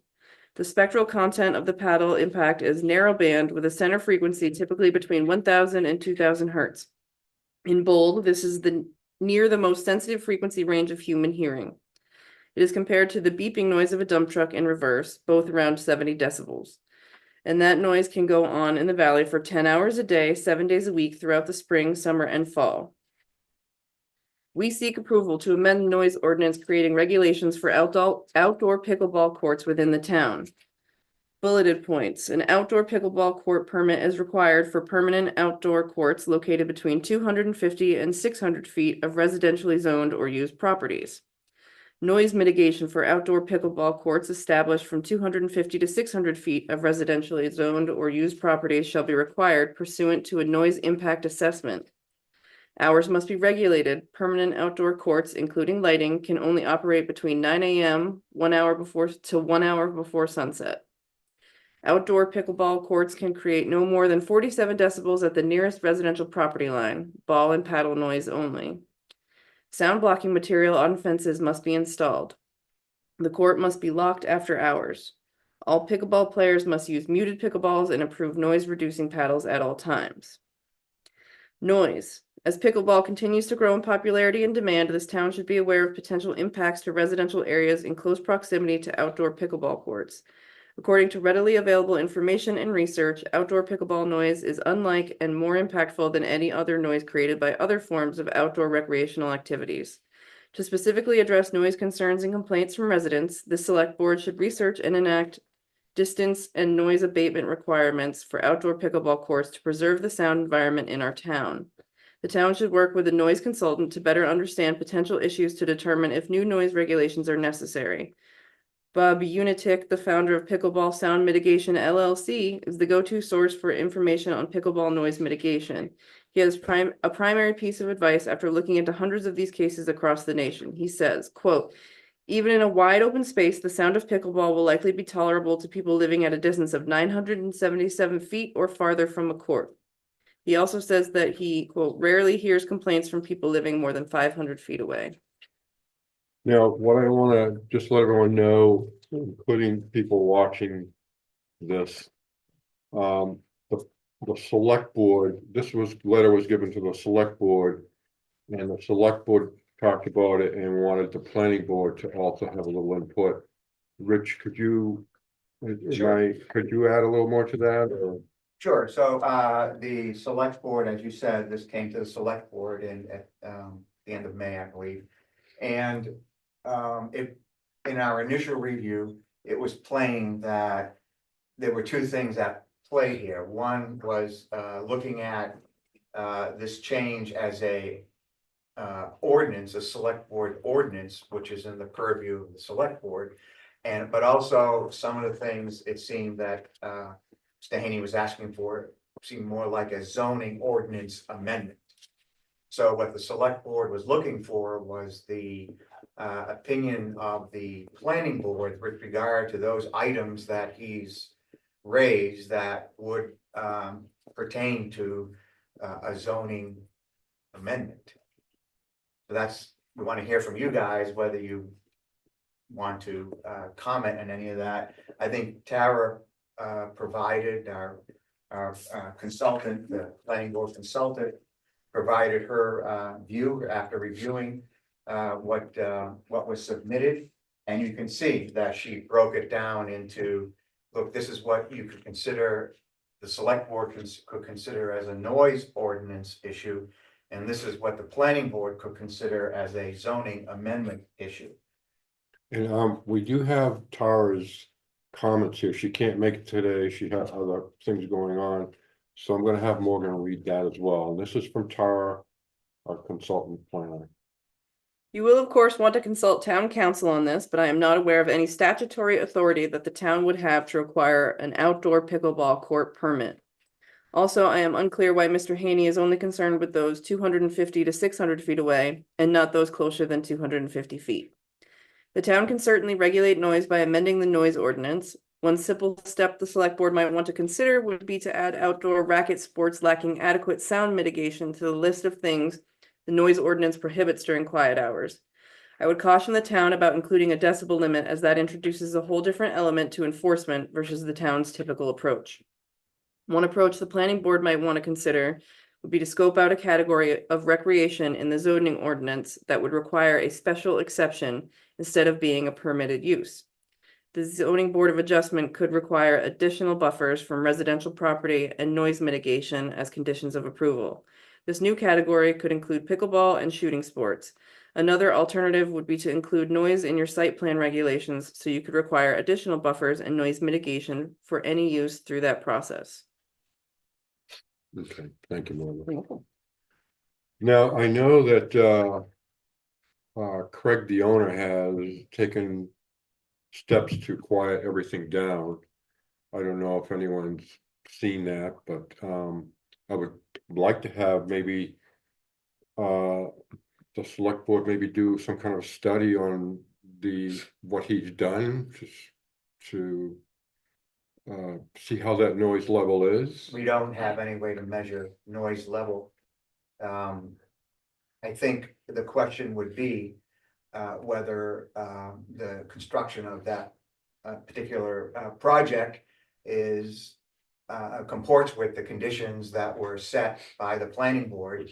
And if someone doesn't think so, then they could come in front of the select board as a code enforcement question.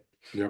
That would be the process, because it is constructed. I think there's maybe a little bit of landscaping left to do, and it is in operation.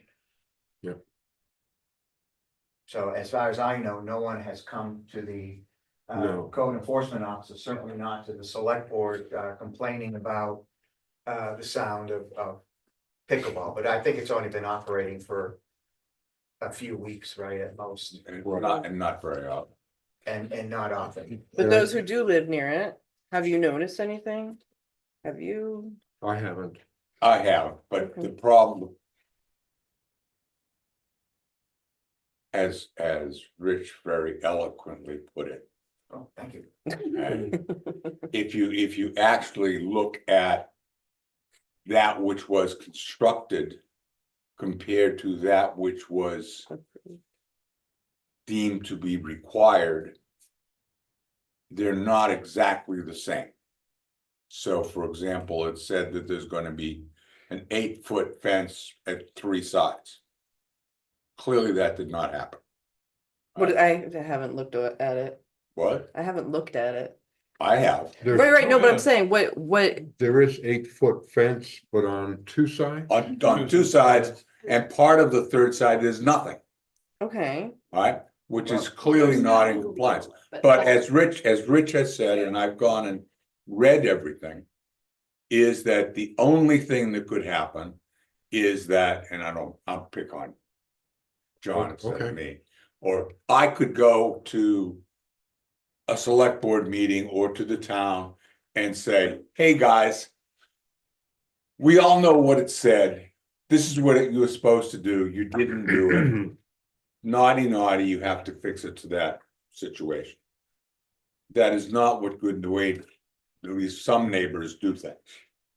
But that is clearly what the select board, as the enforcement organization, that's what would have to happen in order to change what Craig did to that which what he was supposed to do. Would go, somebody go and I'll complain. make two quick points, Chair. To answer your question, on Sunday, I think between the hours of roughly 4:45 and 5:30 or so. From my deck, I live about a third of a mile away and about 75 feet higher. I could clearly hear the pickleball, and it was very noticeable. Okay. But I also hear the day before, I also heard the amplified music coming from that same That's what I wanted to hear. area. And it was much louder. Yeah. And Much more annoying. well, depends on one's view of yeah. music Okay, yeah, at that's that time. that's a personal I'm just- opinion. I'm just trying to state the fact that you Okay. hear that, and then it reverberates off the house next to me and comes back to me. Oh, it reverberates up down the valley. Other way, because we live in a bowl. Yeah. So that's part of it. So yes, certainly I could hear it, but my location, it may not be the same as. The result may be different, because I Right. think, you know, the propagation of noise, height has something to do with. What you Yeah, do here it as does. well I as think- That okay, we'll do the calculation, but I think we're further than 977 feet. oh yeah, a third of a mile roughly is what, Well, 2,000 feet, something like that. 1760, 5280, a third of that is more Roughly. than 1,000, Yeah, about close to, 1,500. close to between 15, 16, So 17. I something think like that particular figure Right, is not applicable. I At think, least yeah, it but the, doesn't work with respect to, right, but. No, I think the other point I wanted to make is that, you asked a general question about what has happened with the current constraint, but I think what Mr. Haney's talking about is, what are we gonna do now? Mhm. With pickleball. The changing noise ordinance would capture the two pickleball courts that we have in town now. One private and one town operated, or school operator, and I think, actually the rec department, rec, right, yeah. the rec department operates it. A zoning amendment would not apply to the current operation, because they would be grandfathered. Grandfather. So here's my question, and I have to admit, it's not my question. It's other people that have approached me and asked questions I haven't been able to answer. But here's the question. To the select board chair. Mhm. Why one person writes a letter and everyone is now involved in trying to create something? Why wouldn't it be a letter with 25 signatures? I mean, that's a question for Mr. Haney. Well, I don't think so. I think it's Well, because you're taking it to yeah. the select board and you're bringing it to the planning board. right, But why would we respond on one person's opinion of Mhm. something in town? it's that they a don't like? question that comes up often. I felt, as long as I've been on a select board, that if a resident comes to the select board with a question, whether it's one resident or 25 residents, as an elected official, the board as an elected board, should answer that resident's question. Now, the answer could simply be, you know, thank you, we've received your information, but we're not going to follow up on this matter. And that may be ultimately where we go, but whether it's one person or 25 people, in my mind, it really doesn't matter. I think an answer is old. Now, if it's 25 people, obviously that suggests a larger sentiment in town. And obviously that would require, I think, something more than thank you for for your letter. And I think in this case, it's clear that there were a number of people who were very concerned.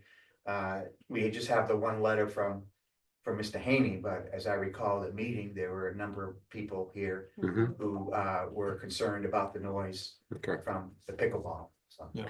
And again, this is for not just the people in this room, but whoever's watching, Mhm. that, you know, because these are questions that have been asked.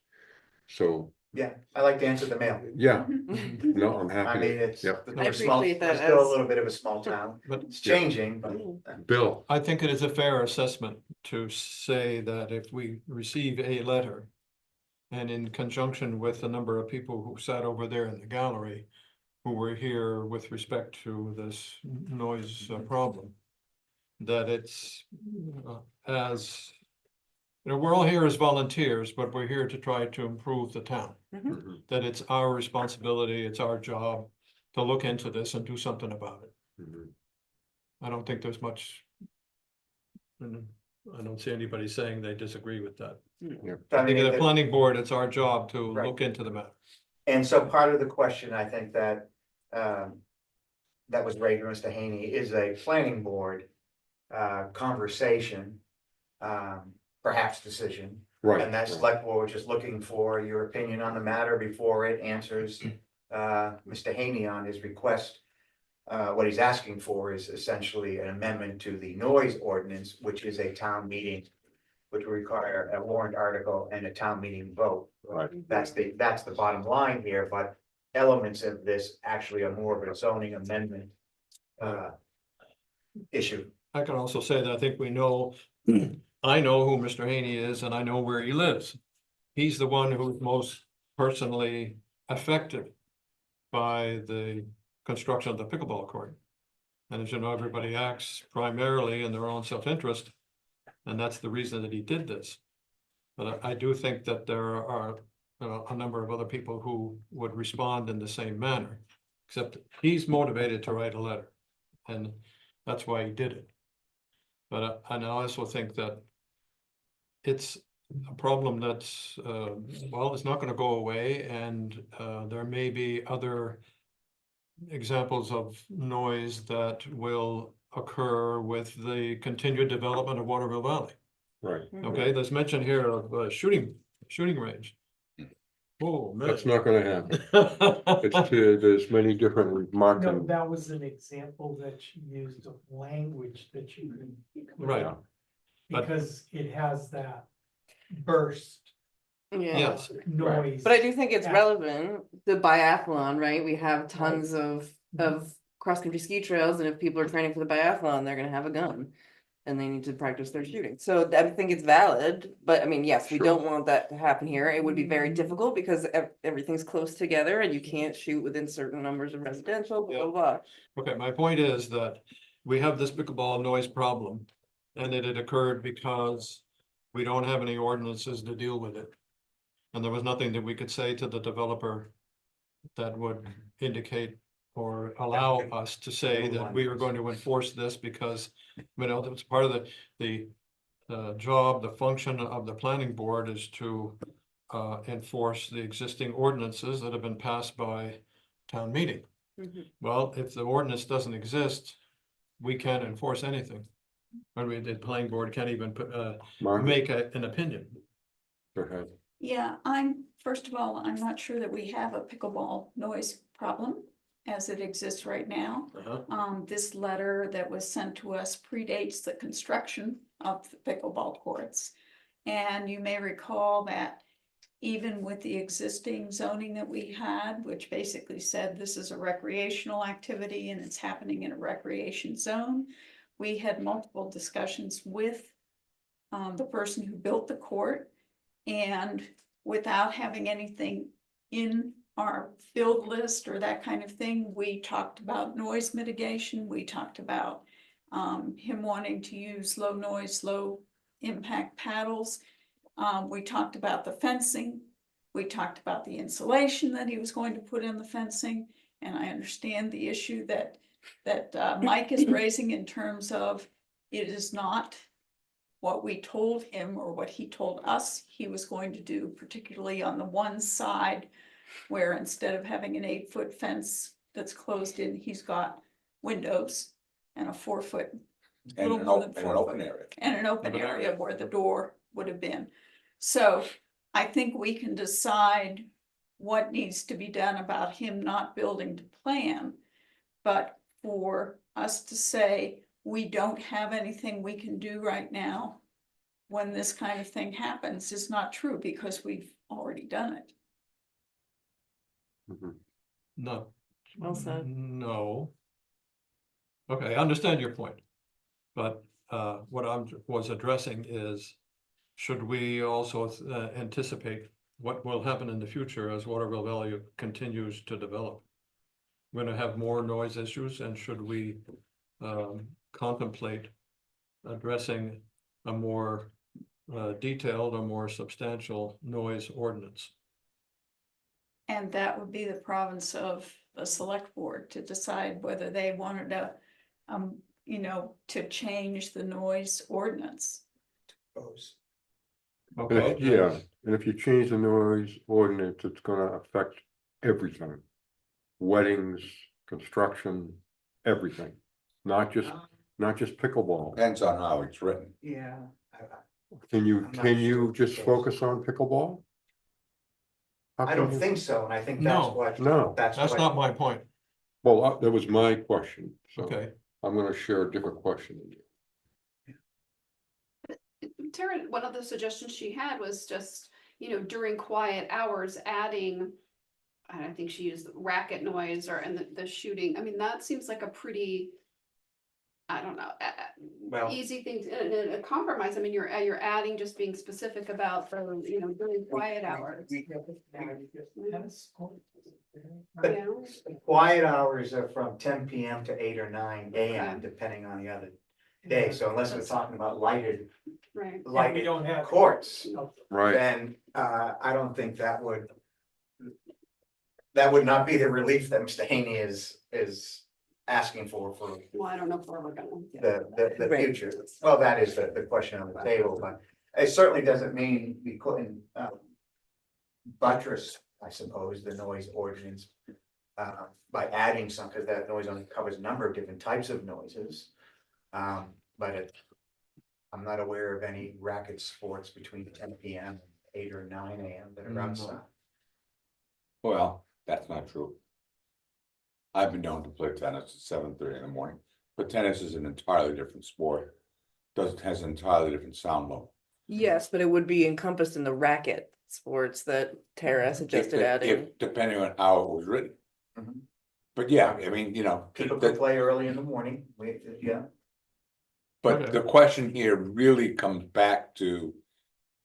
Do we want to make major zoning changes, in which case this is in our court?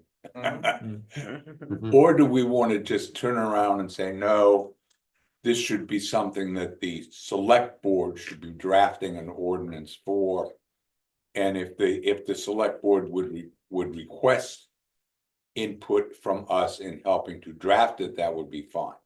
Yeah, I don't think we could go that, I would wanna go that way, Mike, I mean. I'm agree- not- I agree didn't with say the we would. central Proposition that it's before the planning board whether you want to take any steps as they relate to zoning to deal with this question. If the answer is no, then the ball is back in the court of the select board, and whether it decides to move forward with Yeah. changing the noise ordinance.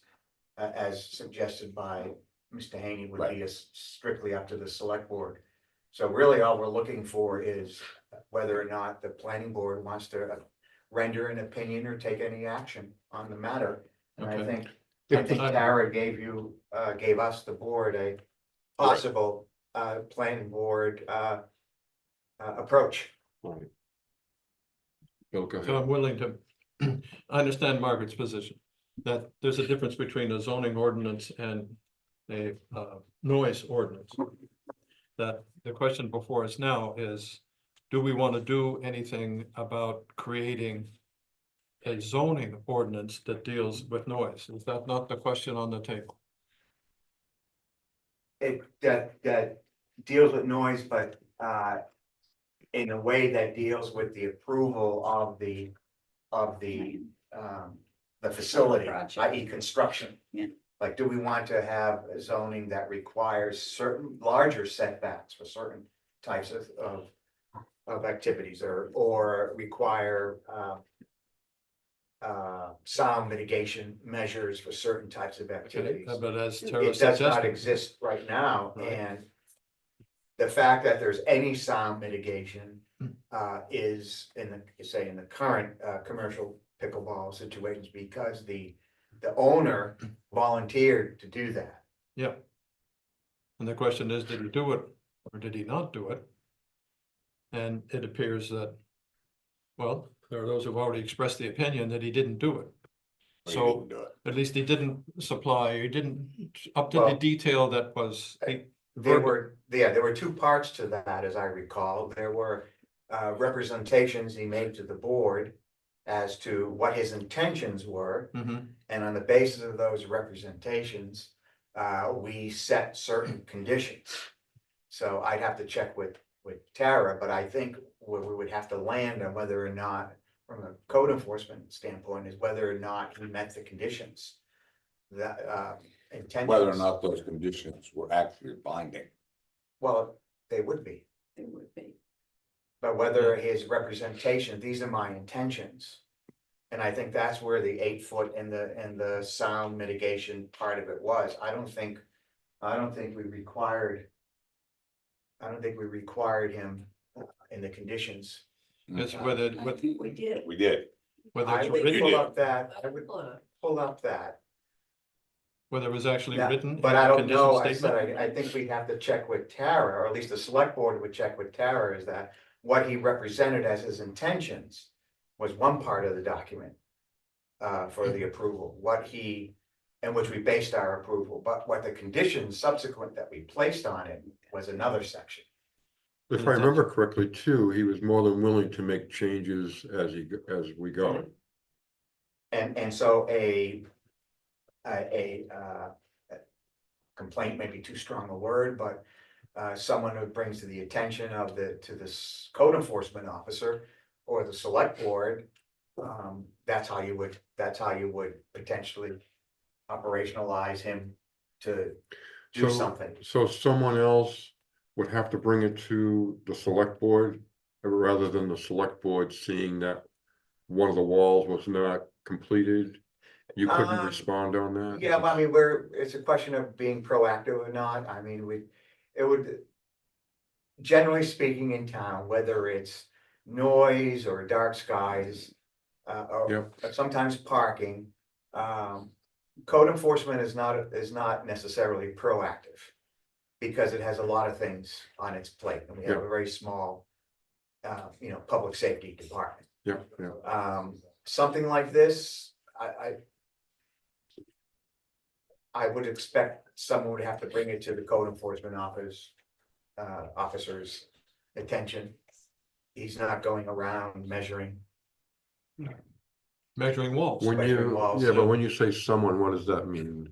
A resident. Anybody, Resident. a Would resident, it be- a taxpayer, a would it property be the- owner. Would it be the select board, the planning board, or just a resident? Or all above? Any of the above.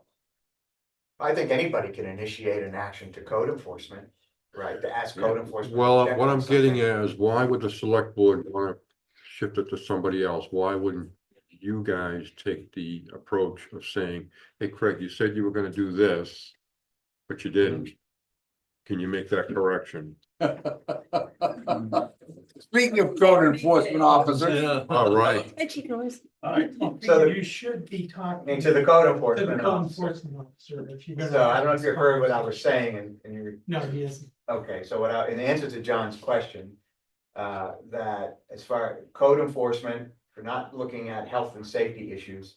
We're not necessarily very proactive because we're a small force and we have a lot of things on our plate, so. Things like dark skies or noise or sometimes parking. Or something built that may be a few feet shorter than what was approved by the planning board is not necessarily something that code enforcement is going around looking to, Well, to check on. we certainly try our best. And we will answer any complaints that, Yeah. that we get, and we try to certainly enforce whatever the conditions of the planning board, whatever they approve. That's what we do, is make sure that it's built to what was approved. So I know for, I haven't been over there personally, but Jim has, that's why Jim's here. I know it's, the pickleball courts themselves are completed, but there was much more to that project. Than just the pickleball courts, so I see it as it hasn't been finalized. As far as my perspective, that it's not done yet. So I haven't done any finals on anything over there whatsoever, because the project wasn't just the pickleball courts. So that's part of your process, is to, once it's complete. Once it's complete, we'll look at the conditions, we visit the site. If there's anything that's not correct, then, we then make them take corrective measures at that point. So Kathy, go ahead. what determines then if it's complete or not? Because he does have people playing pickleball there. So is it because, how, does it come to you and say, okay, I'm done now? Or is it just observation? Because people are using the court. So to me, that would seem, most. So we look at it as the whole project. So there was some, there was the shed, the changes to the maintenance building, and the pickleball courts. I kind of look at them as a whole because it was approved as a whole. Yeah, Okay. makes sense. It doesn't prevent them from using those. There's no occupancy there. There's, there isn't. We look at it in our perspective for, safety. Right. And Jim did a walkthrough over there. Yeah, so I walked through and, the walls are secure, it's an outside court. If there's people in there, there's an emergency, they can get out. That's how I look at that when you walk in. Okay. So as far as meeting any conditions yet, that hasn't happened yet. Because the project's still ongoing. Mark, you have a But- question? But remember, the conditions precedent, the conditions subsequent, those are the things that they're going to be checking to make sure that he did. And just in this case, so you know, the 8-foot walls on 3 sides was not a condition of that you guys approved, Right, okay? So those walls, the way they are built, they may not meet what was said, but they do meet the conditions precedent, conditions subsequent. So when that inspection is done at the end, there isn't gonna be a problem with the walls the way that they are, mhm, just so you know. So that was just a representation? It was a was made. representation that he made, right, and it's in the findings of fact. Findings of fact. For what we gave back to him. But it Right. was not a condition that you placed, that the development would have that. Right. So, from a code enforcement standpoint, that's the kind of thing you're talking about, right, Dave? Correct, yes, Those that's conditions. correct. Those are the conditions. I can't Right. enforce anything that is, Right, I'll say I'll do this, but if it's not part of the conditions for, In other words, if it's not in writing, if it's not in writing as part of the plan, it's no harm, no foul as far as we're concerned, So what we You know, signed on our- off on then on our did end. not have that in there. I'm That- sorry. So what we signed off on as a planning board that approved the site plan did not have those 8-foot. Didn't have the 8-foot walls on there. Not as a condition. Not as. Not as a As condition. a fact finding, it was part of the fact I finding. think Right, but as it. part it's of not his pitch, enforceable. said that was going So to anything happen, like but that needs to be in something that we sign off on, before we sign off on anything that is a perception that we thought as understood needs to be in that piece of paper that gets signed, because if it's just an impression we had, that's all good and No, well, but but there's you one other can't thing enforce it, though. which makes, I mean, I get it, that totally makes sense, but I'm just trying to be clear, so we all know. Unless something's already in like a standard building code. Standard building code or in our Those are ordinance. Yes. Okay, so it's also a piece of what's in the ordinance. And you guys have to come to an agreement with the builder if you're gonna have a condition precedent or a condition subsequent. You gotta be able to point back to the regulation of why you are making that a condition. You can't just, unless he's agreed that, yeah, that's a condition that I can live with, put it in there, and I won't do this development unless we meet this condition. If it's not in the ordinance, you gotta have that agreement with In the writing, yeah. developer in writing, Okay. okay? And I think that's what Tara's trying to say going forward. Yes, If we wanna make changes to zoning to ensure that things that deal with noise are reflected in the site plan review Right. process. right, Yes, that was the point I was trying to make earlier, Yeah. that if Tara makes this suggestion, I mean, is it something that we could logically proceed with? Than to make an ordinance, not ordinance, but. Propose a zoning amendment. That's right. Well, we could do it, that is it your point, Margaret, that the planning board doesn't do anything except zoning? And that this thing called a noise ordinance is not the responsibility of the planning board? That's the way I feel about it, yes. Okay, Well, so we should do something, if we want to do something, then we need to make an alteration to zoning. And site plan review. Site plan review might be another method by which this these provisions or these ideas about how we want to deal with noise or racket sports could be accomplished.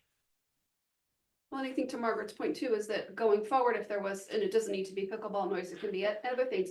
That if we have a group are asking an applicant to do, that we make, and they agree to it, or that's the impression of the board, it is in writing. They put it and say, okay, that's great, we need to see that in writing so that it is very clear, so that there's no ambiguity on certain things. Yeah, Like if we- an 8-foot fence, I mean, that's pretty clear, Right. So just- that, and I think that's, So we're learning about Yeah. the business of enforcement and follow-up. Yeah. And if it's not in writing, it's not gonna happen. So, No, because I'm not at all these meetings, I'm not at all the site plan reviews when these things happen, so I just look at the final The of paperwork, the conditions. yeah. And say, okay, what do they need here? What am I looking for? What the planning board. Yeah. requires. Yes, what am I looking for and making sure that that gets taken care of? Because we may not be part of that conversation, yeah, the but selectmen can't add to whatever you guys decided either, right? Right. I mean, it has to be what's written down is what we enforce.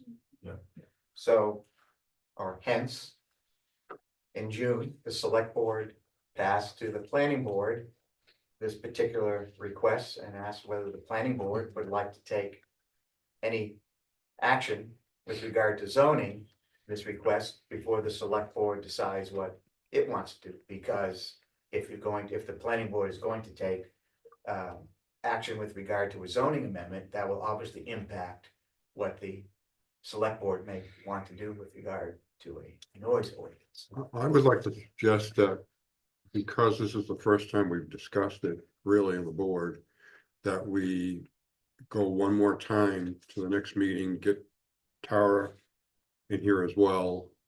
But he's made some quite some suggestions that are quite obvious to follow, so. There is a timing issue. I mean, I think we're gonna be hard pressed to get all the zoning, keep on adding potential zoning amendments that we would like to do for town meeting, well, it's not town meeting, for voting. Because remember, zoning amendments are not town meeting, they're the vote. Well, but they're in March, so they're. They're in March, Right, we right, have a they're the same schedule. date, but it's Right, not same something that, right. So a question, when you do just refresh my memory here, when we do an amendment to a zoning or this particular thing, do you have to have signatures from the residents, or does the select board just go ahead and put that up And how do you On a document that? zoning amendment How do you- or?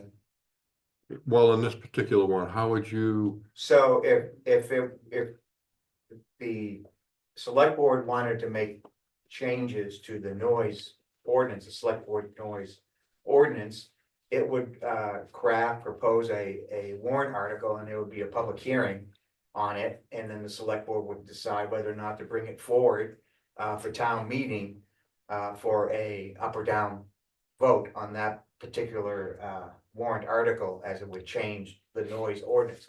However, a zoning amendment is completely under the purview of the planning board. So as we do every fall, we work our way through language for potential zoning amendments, then we decide which ones we want to bring forward for a vote the following March. Mhm. And again, there's a whole set of, timing, Yeah. reason, public hearing and all that. Is adjusting the site plan review process something that has to go before town? No, Site plan review is your regulation. So you could have something in the site plan review regulations that adds consideration of noise and mitigation as an item that we look at. I very elegant believe so. solution. It has to be anchored with something in the ordinance, but I think you can at least look at that. But we can check and come up with language that is allowed. Tara doesn't say, so this is something we can ask her. Yeah. It's the very last sentence of her. Yeah. Of her email. that's why I'm wondering if we should just go one more meeting with her Yeah, no, involved, it's- and then we could have some kind of answer. Are you What? guys okay with the Craig thing so that these guys can get back to the other? Yes. We understand it, Okay. yes. Yeah, Good. thank you very Thank much. you. No problem.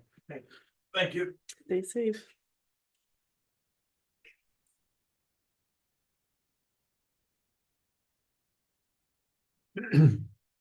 And just for the people in the camera, couldn't really see the code enforcer people, if that's a word. Mark, Chief David. yeah, You. the chief Noyce was here to help us out with this, so, because they couldn't see him, they were just. heard Chief his Noise voice. is the select board's designated code enforcement officer. Yeah. Code enforcement, So that is they a can select board know function. who was talking, right, so he's the first line right. code enforcement. But it made sense what he was saying, so it's, if we could go one more. I don't know if everyone agrees with this, it has to be kind of a, I think it's worth talking to Tara about, to have a conversation rather than just what she recommends, because she understands where we come from and what we can and can't do. But yeah, I don't necessarily know that I personally, as a member, want to do anything about it. that's what we're gonna do, Rich, if we.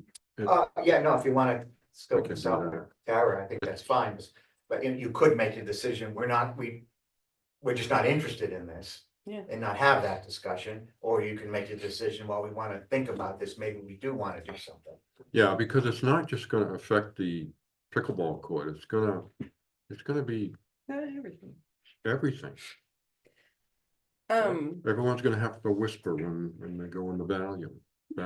Well, Tara has recommended in the past that one of the serious holes in our zoning is that there's no way for the planning board to take into account noise when it's looking in a, site plan. review Right, it's process. really hard, yeah, yep. So then Margaret's We should do potential something about solution that. is good. I think it's a good idea. Yeah. Yeah, I agree. I can't remember who said it. But I don't think we necessarily have a problem at this point with noise. It is very early on in it and it's not being used all the time. But again, we want to be proactive and forward thinking, so it is something we should consider. It's a sticky situation. Mr. We're in a Chairman, pickle. you want us to, Continue the discussion. you want to make a motion? yeah, Morgan, you're making a motion. A motion to table this until the next meeting? I like that motion. Second. Everyone, Right, Okay, that means that we Aye. continue to talk about it. yes, Yep. yep, Okay, that's the process. okay. It does make a lot of sense to me. Okay. Board will await your decision. Anxious. Good. Anxious. At least we got some kind of forward motion on it. Yeah. So old business, AARP's age-friendly community program, can you? I'm not up on this too well. Nancy sent some great notes from the town core working groups last meeting. And the AARP Age Friendly Community Program, so what they would like to do is have the select board vote on whether they're going to move forward with this. The program, it's gonna, make things accessible for all. So it's not just, it doesn't just pertain to one age group. If the select board says yes, then the town administrator would then fill out the paperwork and it would be, then the town would be the lead on it as far as. You say select board. Yeah. because it's something you have to apply for. There's paperwork, there's a lot of writing to be done, there needs to be a point person. So my understanding from her notes, and we'll have another town core working group meeting, I believe, on Tuesday. I don't know, was James still on here? Yeah, James, correct me if I'm wrong, we're still meeting on Tuesday, that was discussed. But that it's basically gonna be presented to the select board. And if they wanna move forward with it, then Okay, that's great. All right, Fix it up. and then the pedestrian study notes from the town core working group. So James was gonna put together an initial spreadsheet of the recommendations at which he's done, and then that spreadsheet is gonna be looked at the next meeting to really kind of fine tune. It's not ready to be shared with everybody yet. But basically is what's been done versus what hasn't been done from the pedestrian study. What do we want to do versus what do we want to skip? Maybe things that those were just the questions that were going to be answered. What needs to be reanalyzed? The town core committee will consider redoing the survey portion of the pedestrian study using a program like SurveyMonkey. And once we've kind of finished, we'll look at, like the cost it would take to kind of, see, what the survey would, what the survey would cost. And then we'll update the planning board in September. So. Thank you. we should have I think more that's a great information on plan. that. excellent. And I'm planning on being at that meeting, so. No. So I think one of the first things we were tasked with was, do we want to completely redo it? And the answer is no. That was, yeah, But the survey, because there are new residents and new populations in town, that seems, and the cost. smart way to it's go not about very- Yeah, yeah. but we're gonna look into that more and get a little bit more information. Okay. I like that. Alicia? So when Nancy was chairing last month, she had some comments and you and I talked about it a little bit. Could you just explain that again? Yeah, so the motion, when I put a motion, you put the motion in the minutes, I have to, based on all the rules of minute writing, it's what was stated. Obviously, it's not gonna be grammatically correct. It's not gonna be the best, because Right. we don't speak grammatically correct in motions. So I can't change the motions to make them sound better in the minutes. So, Nancy had suggested different word choice and structuring, but changing the motions or anything specifically read, like when the conditions are read out or the things that Tara sends, they may not be in the proper format or whatever. I can't, they've got to be how they're said. So, ways to make it easier, maybe write them down before saying them, or say them a couple times and then say them one final time, but things like that. But that's kind of why I can't change the motions. Yeah, I just wanted to bring that forward because Nancy made Yeah, two Because I know that suggestions. it does come up, obviously, because the motions sometimes are a little. Oh, yeah. Of course, Yes. of course. Right, because I think it's probably the toughest part of your job. Well, Well- But it's also hard to make a motion too. I'm not, certainly not saying anything that motions are easy to say. I wouldn't wanna have to say them either, so, it's there, you know, it's trying to get it all in and so, but that's, I listen to it over and over and get it how it's said. So. Does anybody want to hear just what Nancy wrote? You don't necessarily, it's not really why don't you just do those two?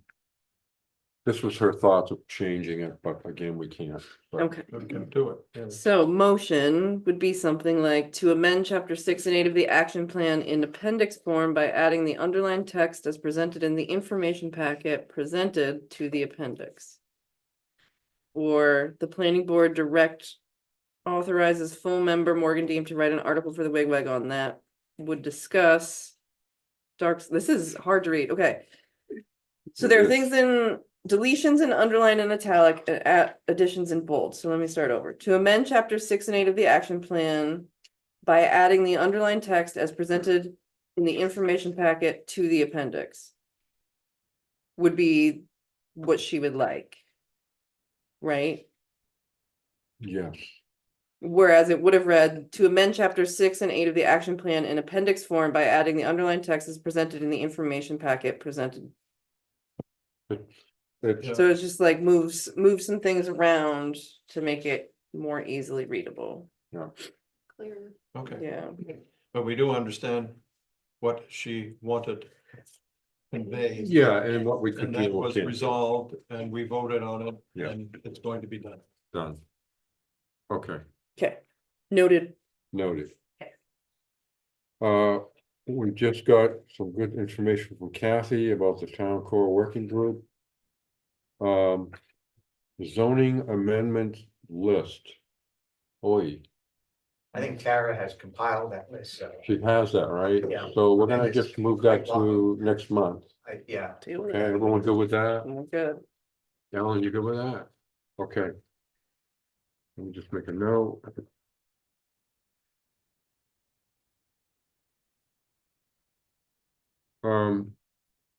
Correspondence? We Anything? already went over Okay, correspondence. and committee reports from the town core, we got that. Well, the only other piece that's on here is again about the solar lights. It was presented by Mark and Megan, and the style of the lights that they were gonna use are gonna be modern interpretation of carriage lights. The initial plan is to replace the current 6 lights on the bridge over the dam at Corcoran Pond with 2 solar lights. Theoretically, the solar lights cover more territory than the current lights. And another point is to add solar lights to the transfer station. An additional point is to add solar lights to the corner intersection of III and TAC Lane. And then once we have the buy-in after, we see how it looks, if everybody comments on it, we'll start to replace the remaining lights around town. The first areas of focus will be pedestrian. Okay. That's all I have from town. Great, great. Select board approved is moving forward now. Solar, you define what you mean by solar lights? It is, They're not connected to to an electrical wire. They have a solar panel on them. okay, And so they're solar powered. the power is that drives them is generated entirely by the solar panel. Correct, Not 100%. connected to the grid. 100%. Those lights. How Good. big is the panel? Reactive. Actually, Mark might be able to answer that question. Well, How big is the panel? it's a small panel up on top. I don't have the dimensions, but it's just it's not a, It's not like a It's- rooftop. no, panel. it's not like a rooftop. More like So the ones you see on the. The side of ones the you road. see on the side of the road on the highways that Yeah. are powering. Yeah. Oh, yeah. Don't we have And- 2 small ones already? I mean, We have That's- 2 solar yeah. lights in town at the corner of Valley Road and Packers Mhm. and at Valley Road Lost Pass. The solar panels are in the actual structure. Yeah, like the Oh. They're in the circular. post, They're, Yes. they're inside the they're in the post. pole. Yeah, you can sort of look at it, it looks iridescent. Yeah. Oh, nice. But the ones that we're looking at have a small solar panel at the top that's built into the form of. Yep. Okay, and they drive a battery?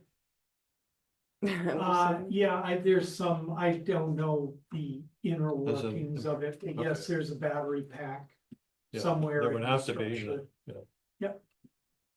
Excellent. And actually, they just got delivered yesterday, so they're in pieces down here. So we'll be getting them up as soon as the co-op removes the light here at the corner. And we get the permanent fence line put in. Excellent. Good. Sounds good. Good job. So Conservation Commission, so the mitigation going on with the pond and the brook has changed a little bit. Rick Vanderpool is gonna get more involved, I believe, personally with this project with the town, if I'm not mistaken. The Army Corps of Engineers has a completely different way of wanting to go, and that's to do nothing. Did I say that? That might have slipped out of my lips. I don't know. Okay. But But they always want to do something. Army Corps of Engineers. no, not this I mean, project, in this case. In this case, no? no. Wow, that's a change. So what does that mean for the project? Well, right now, we have meetings scheduled for next week, Monday or Tuesday Yeah. next week. With Rick Vanderpool, we're gonna find out. We were also not successful in getting the grant, so right now the project is stopped, Yeah, because we don't have enough funding. So that's for the mitigation, it's not for the dredging. Mitigation. Oh, yeah. mitigation. But we have to do the dredging anyway. Well, that's another part, yeah. We have not appropriated, you have not appropriated any money Yeah, I for understand. the Yeah. dredging yet. But you will. Yeah. No, I understand. I understand all that. So Rick may have a have another- solution, Another way of approaching that. grant approach. So we have to talk to him about that. Yeah, and the meeting is, no, I forget the date, but it's Yeah. next week sometime, the 19th maybe? I don't know. Yeah, That's 2 days. But that was it for the Conservation Commission at this point. How about the next meeting, September Well, 12th? Oh my goodness. Okay, that will be our next meeting. And anyone want to make a motion? I'm moving, we adjourn the meeting. Second. Bill Smith, second, all in favor?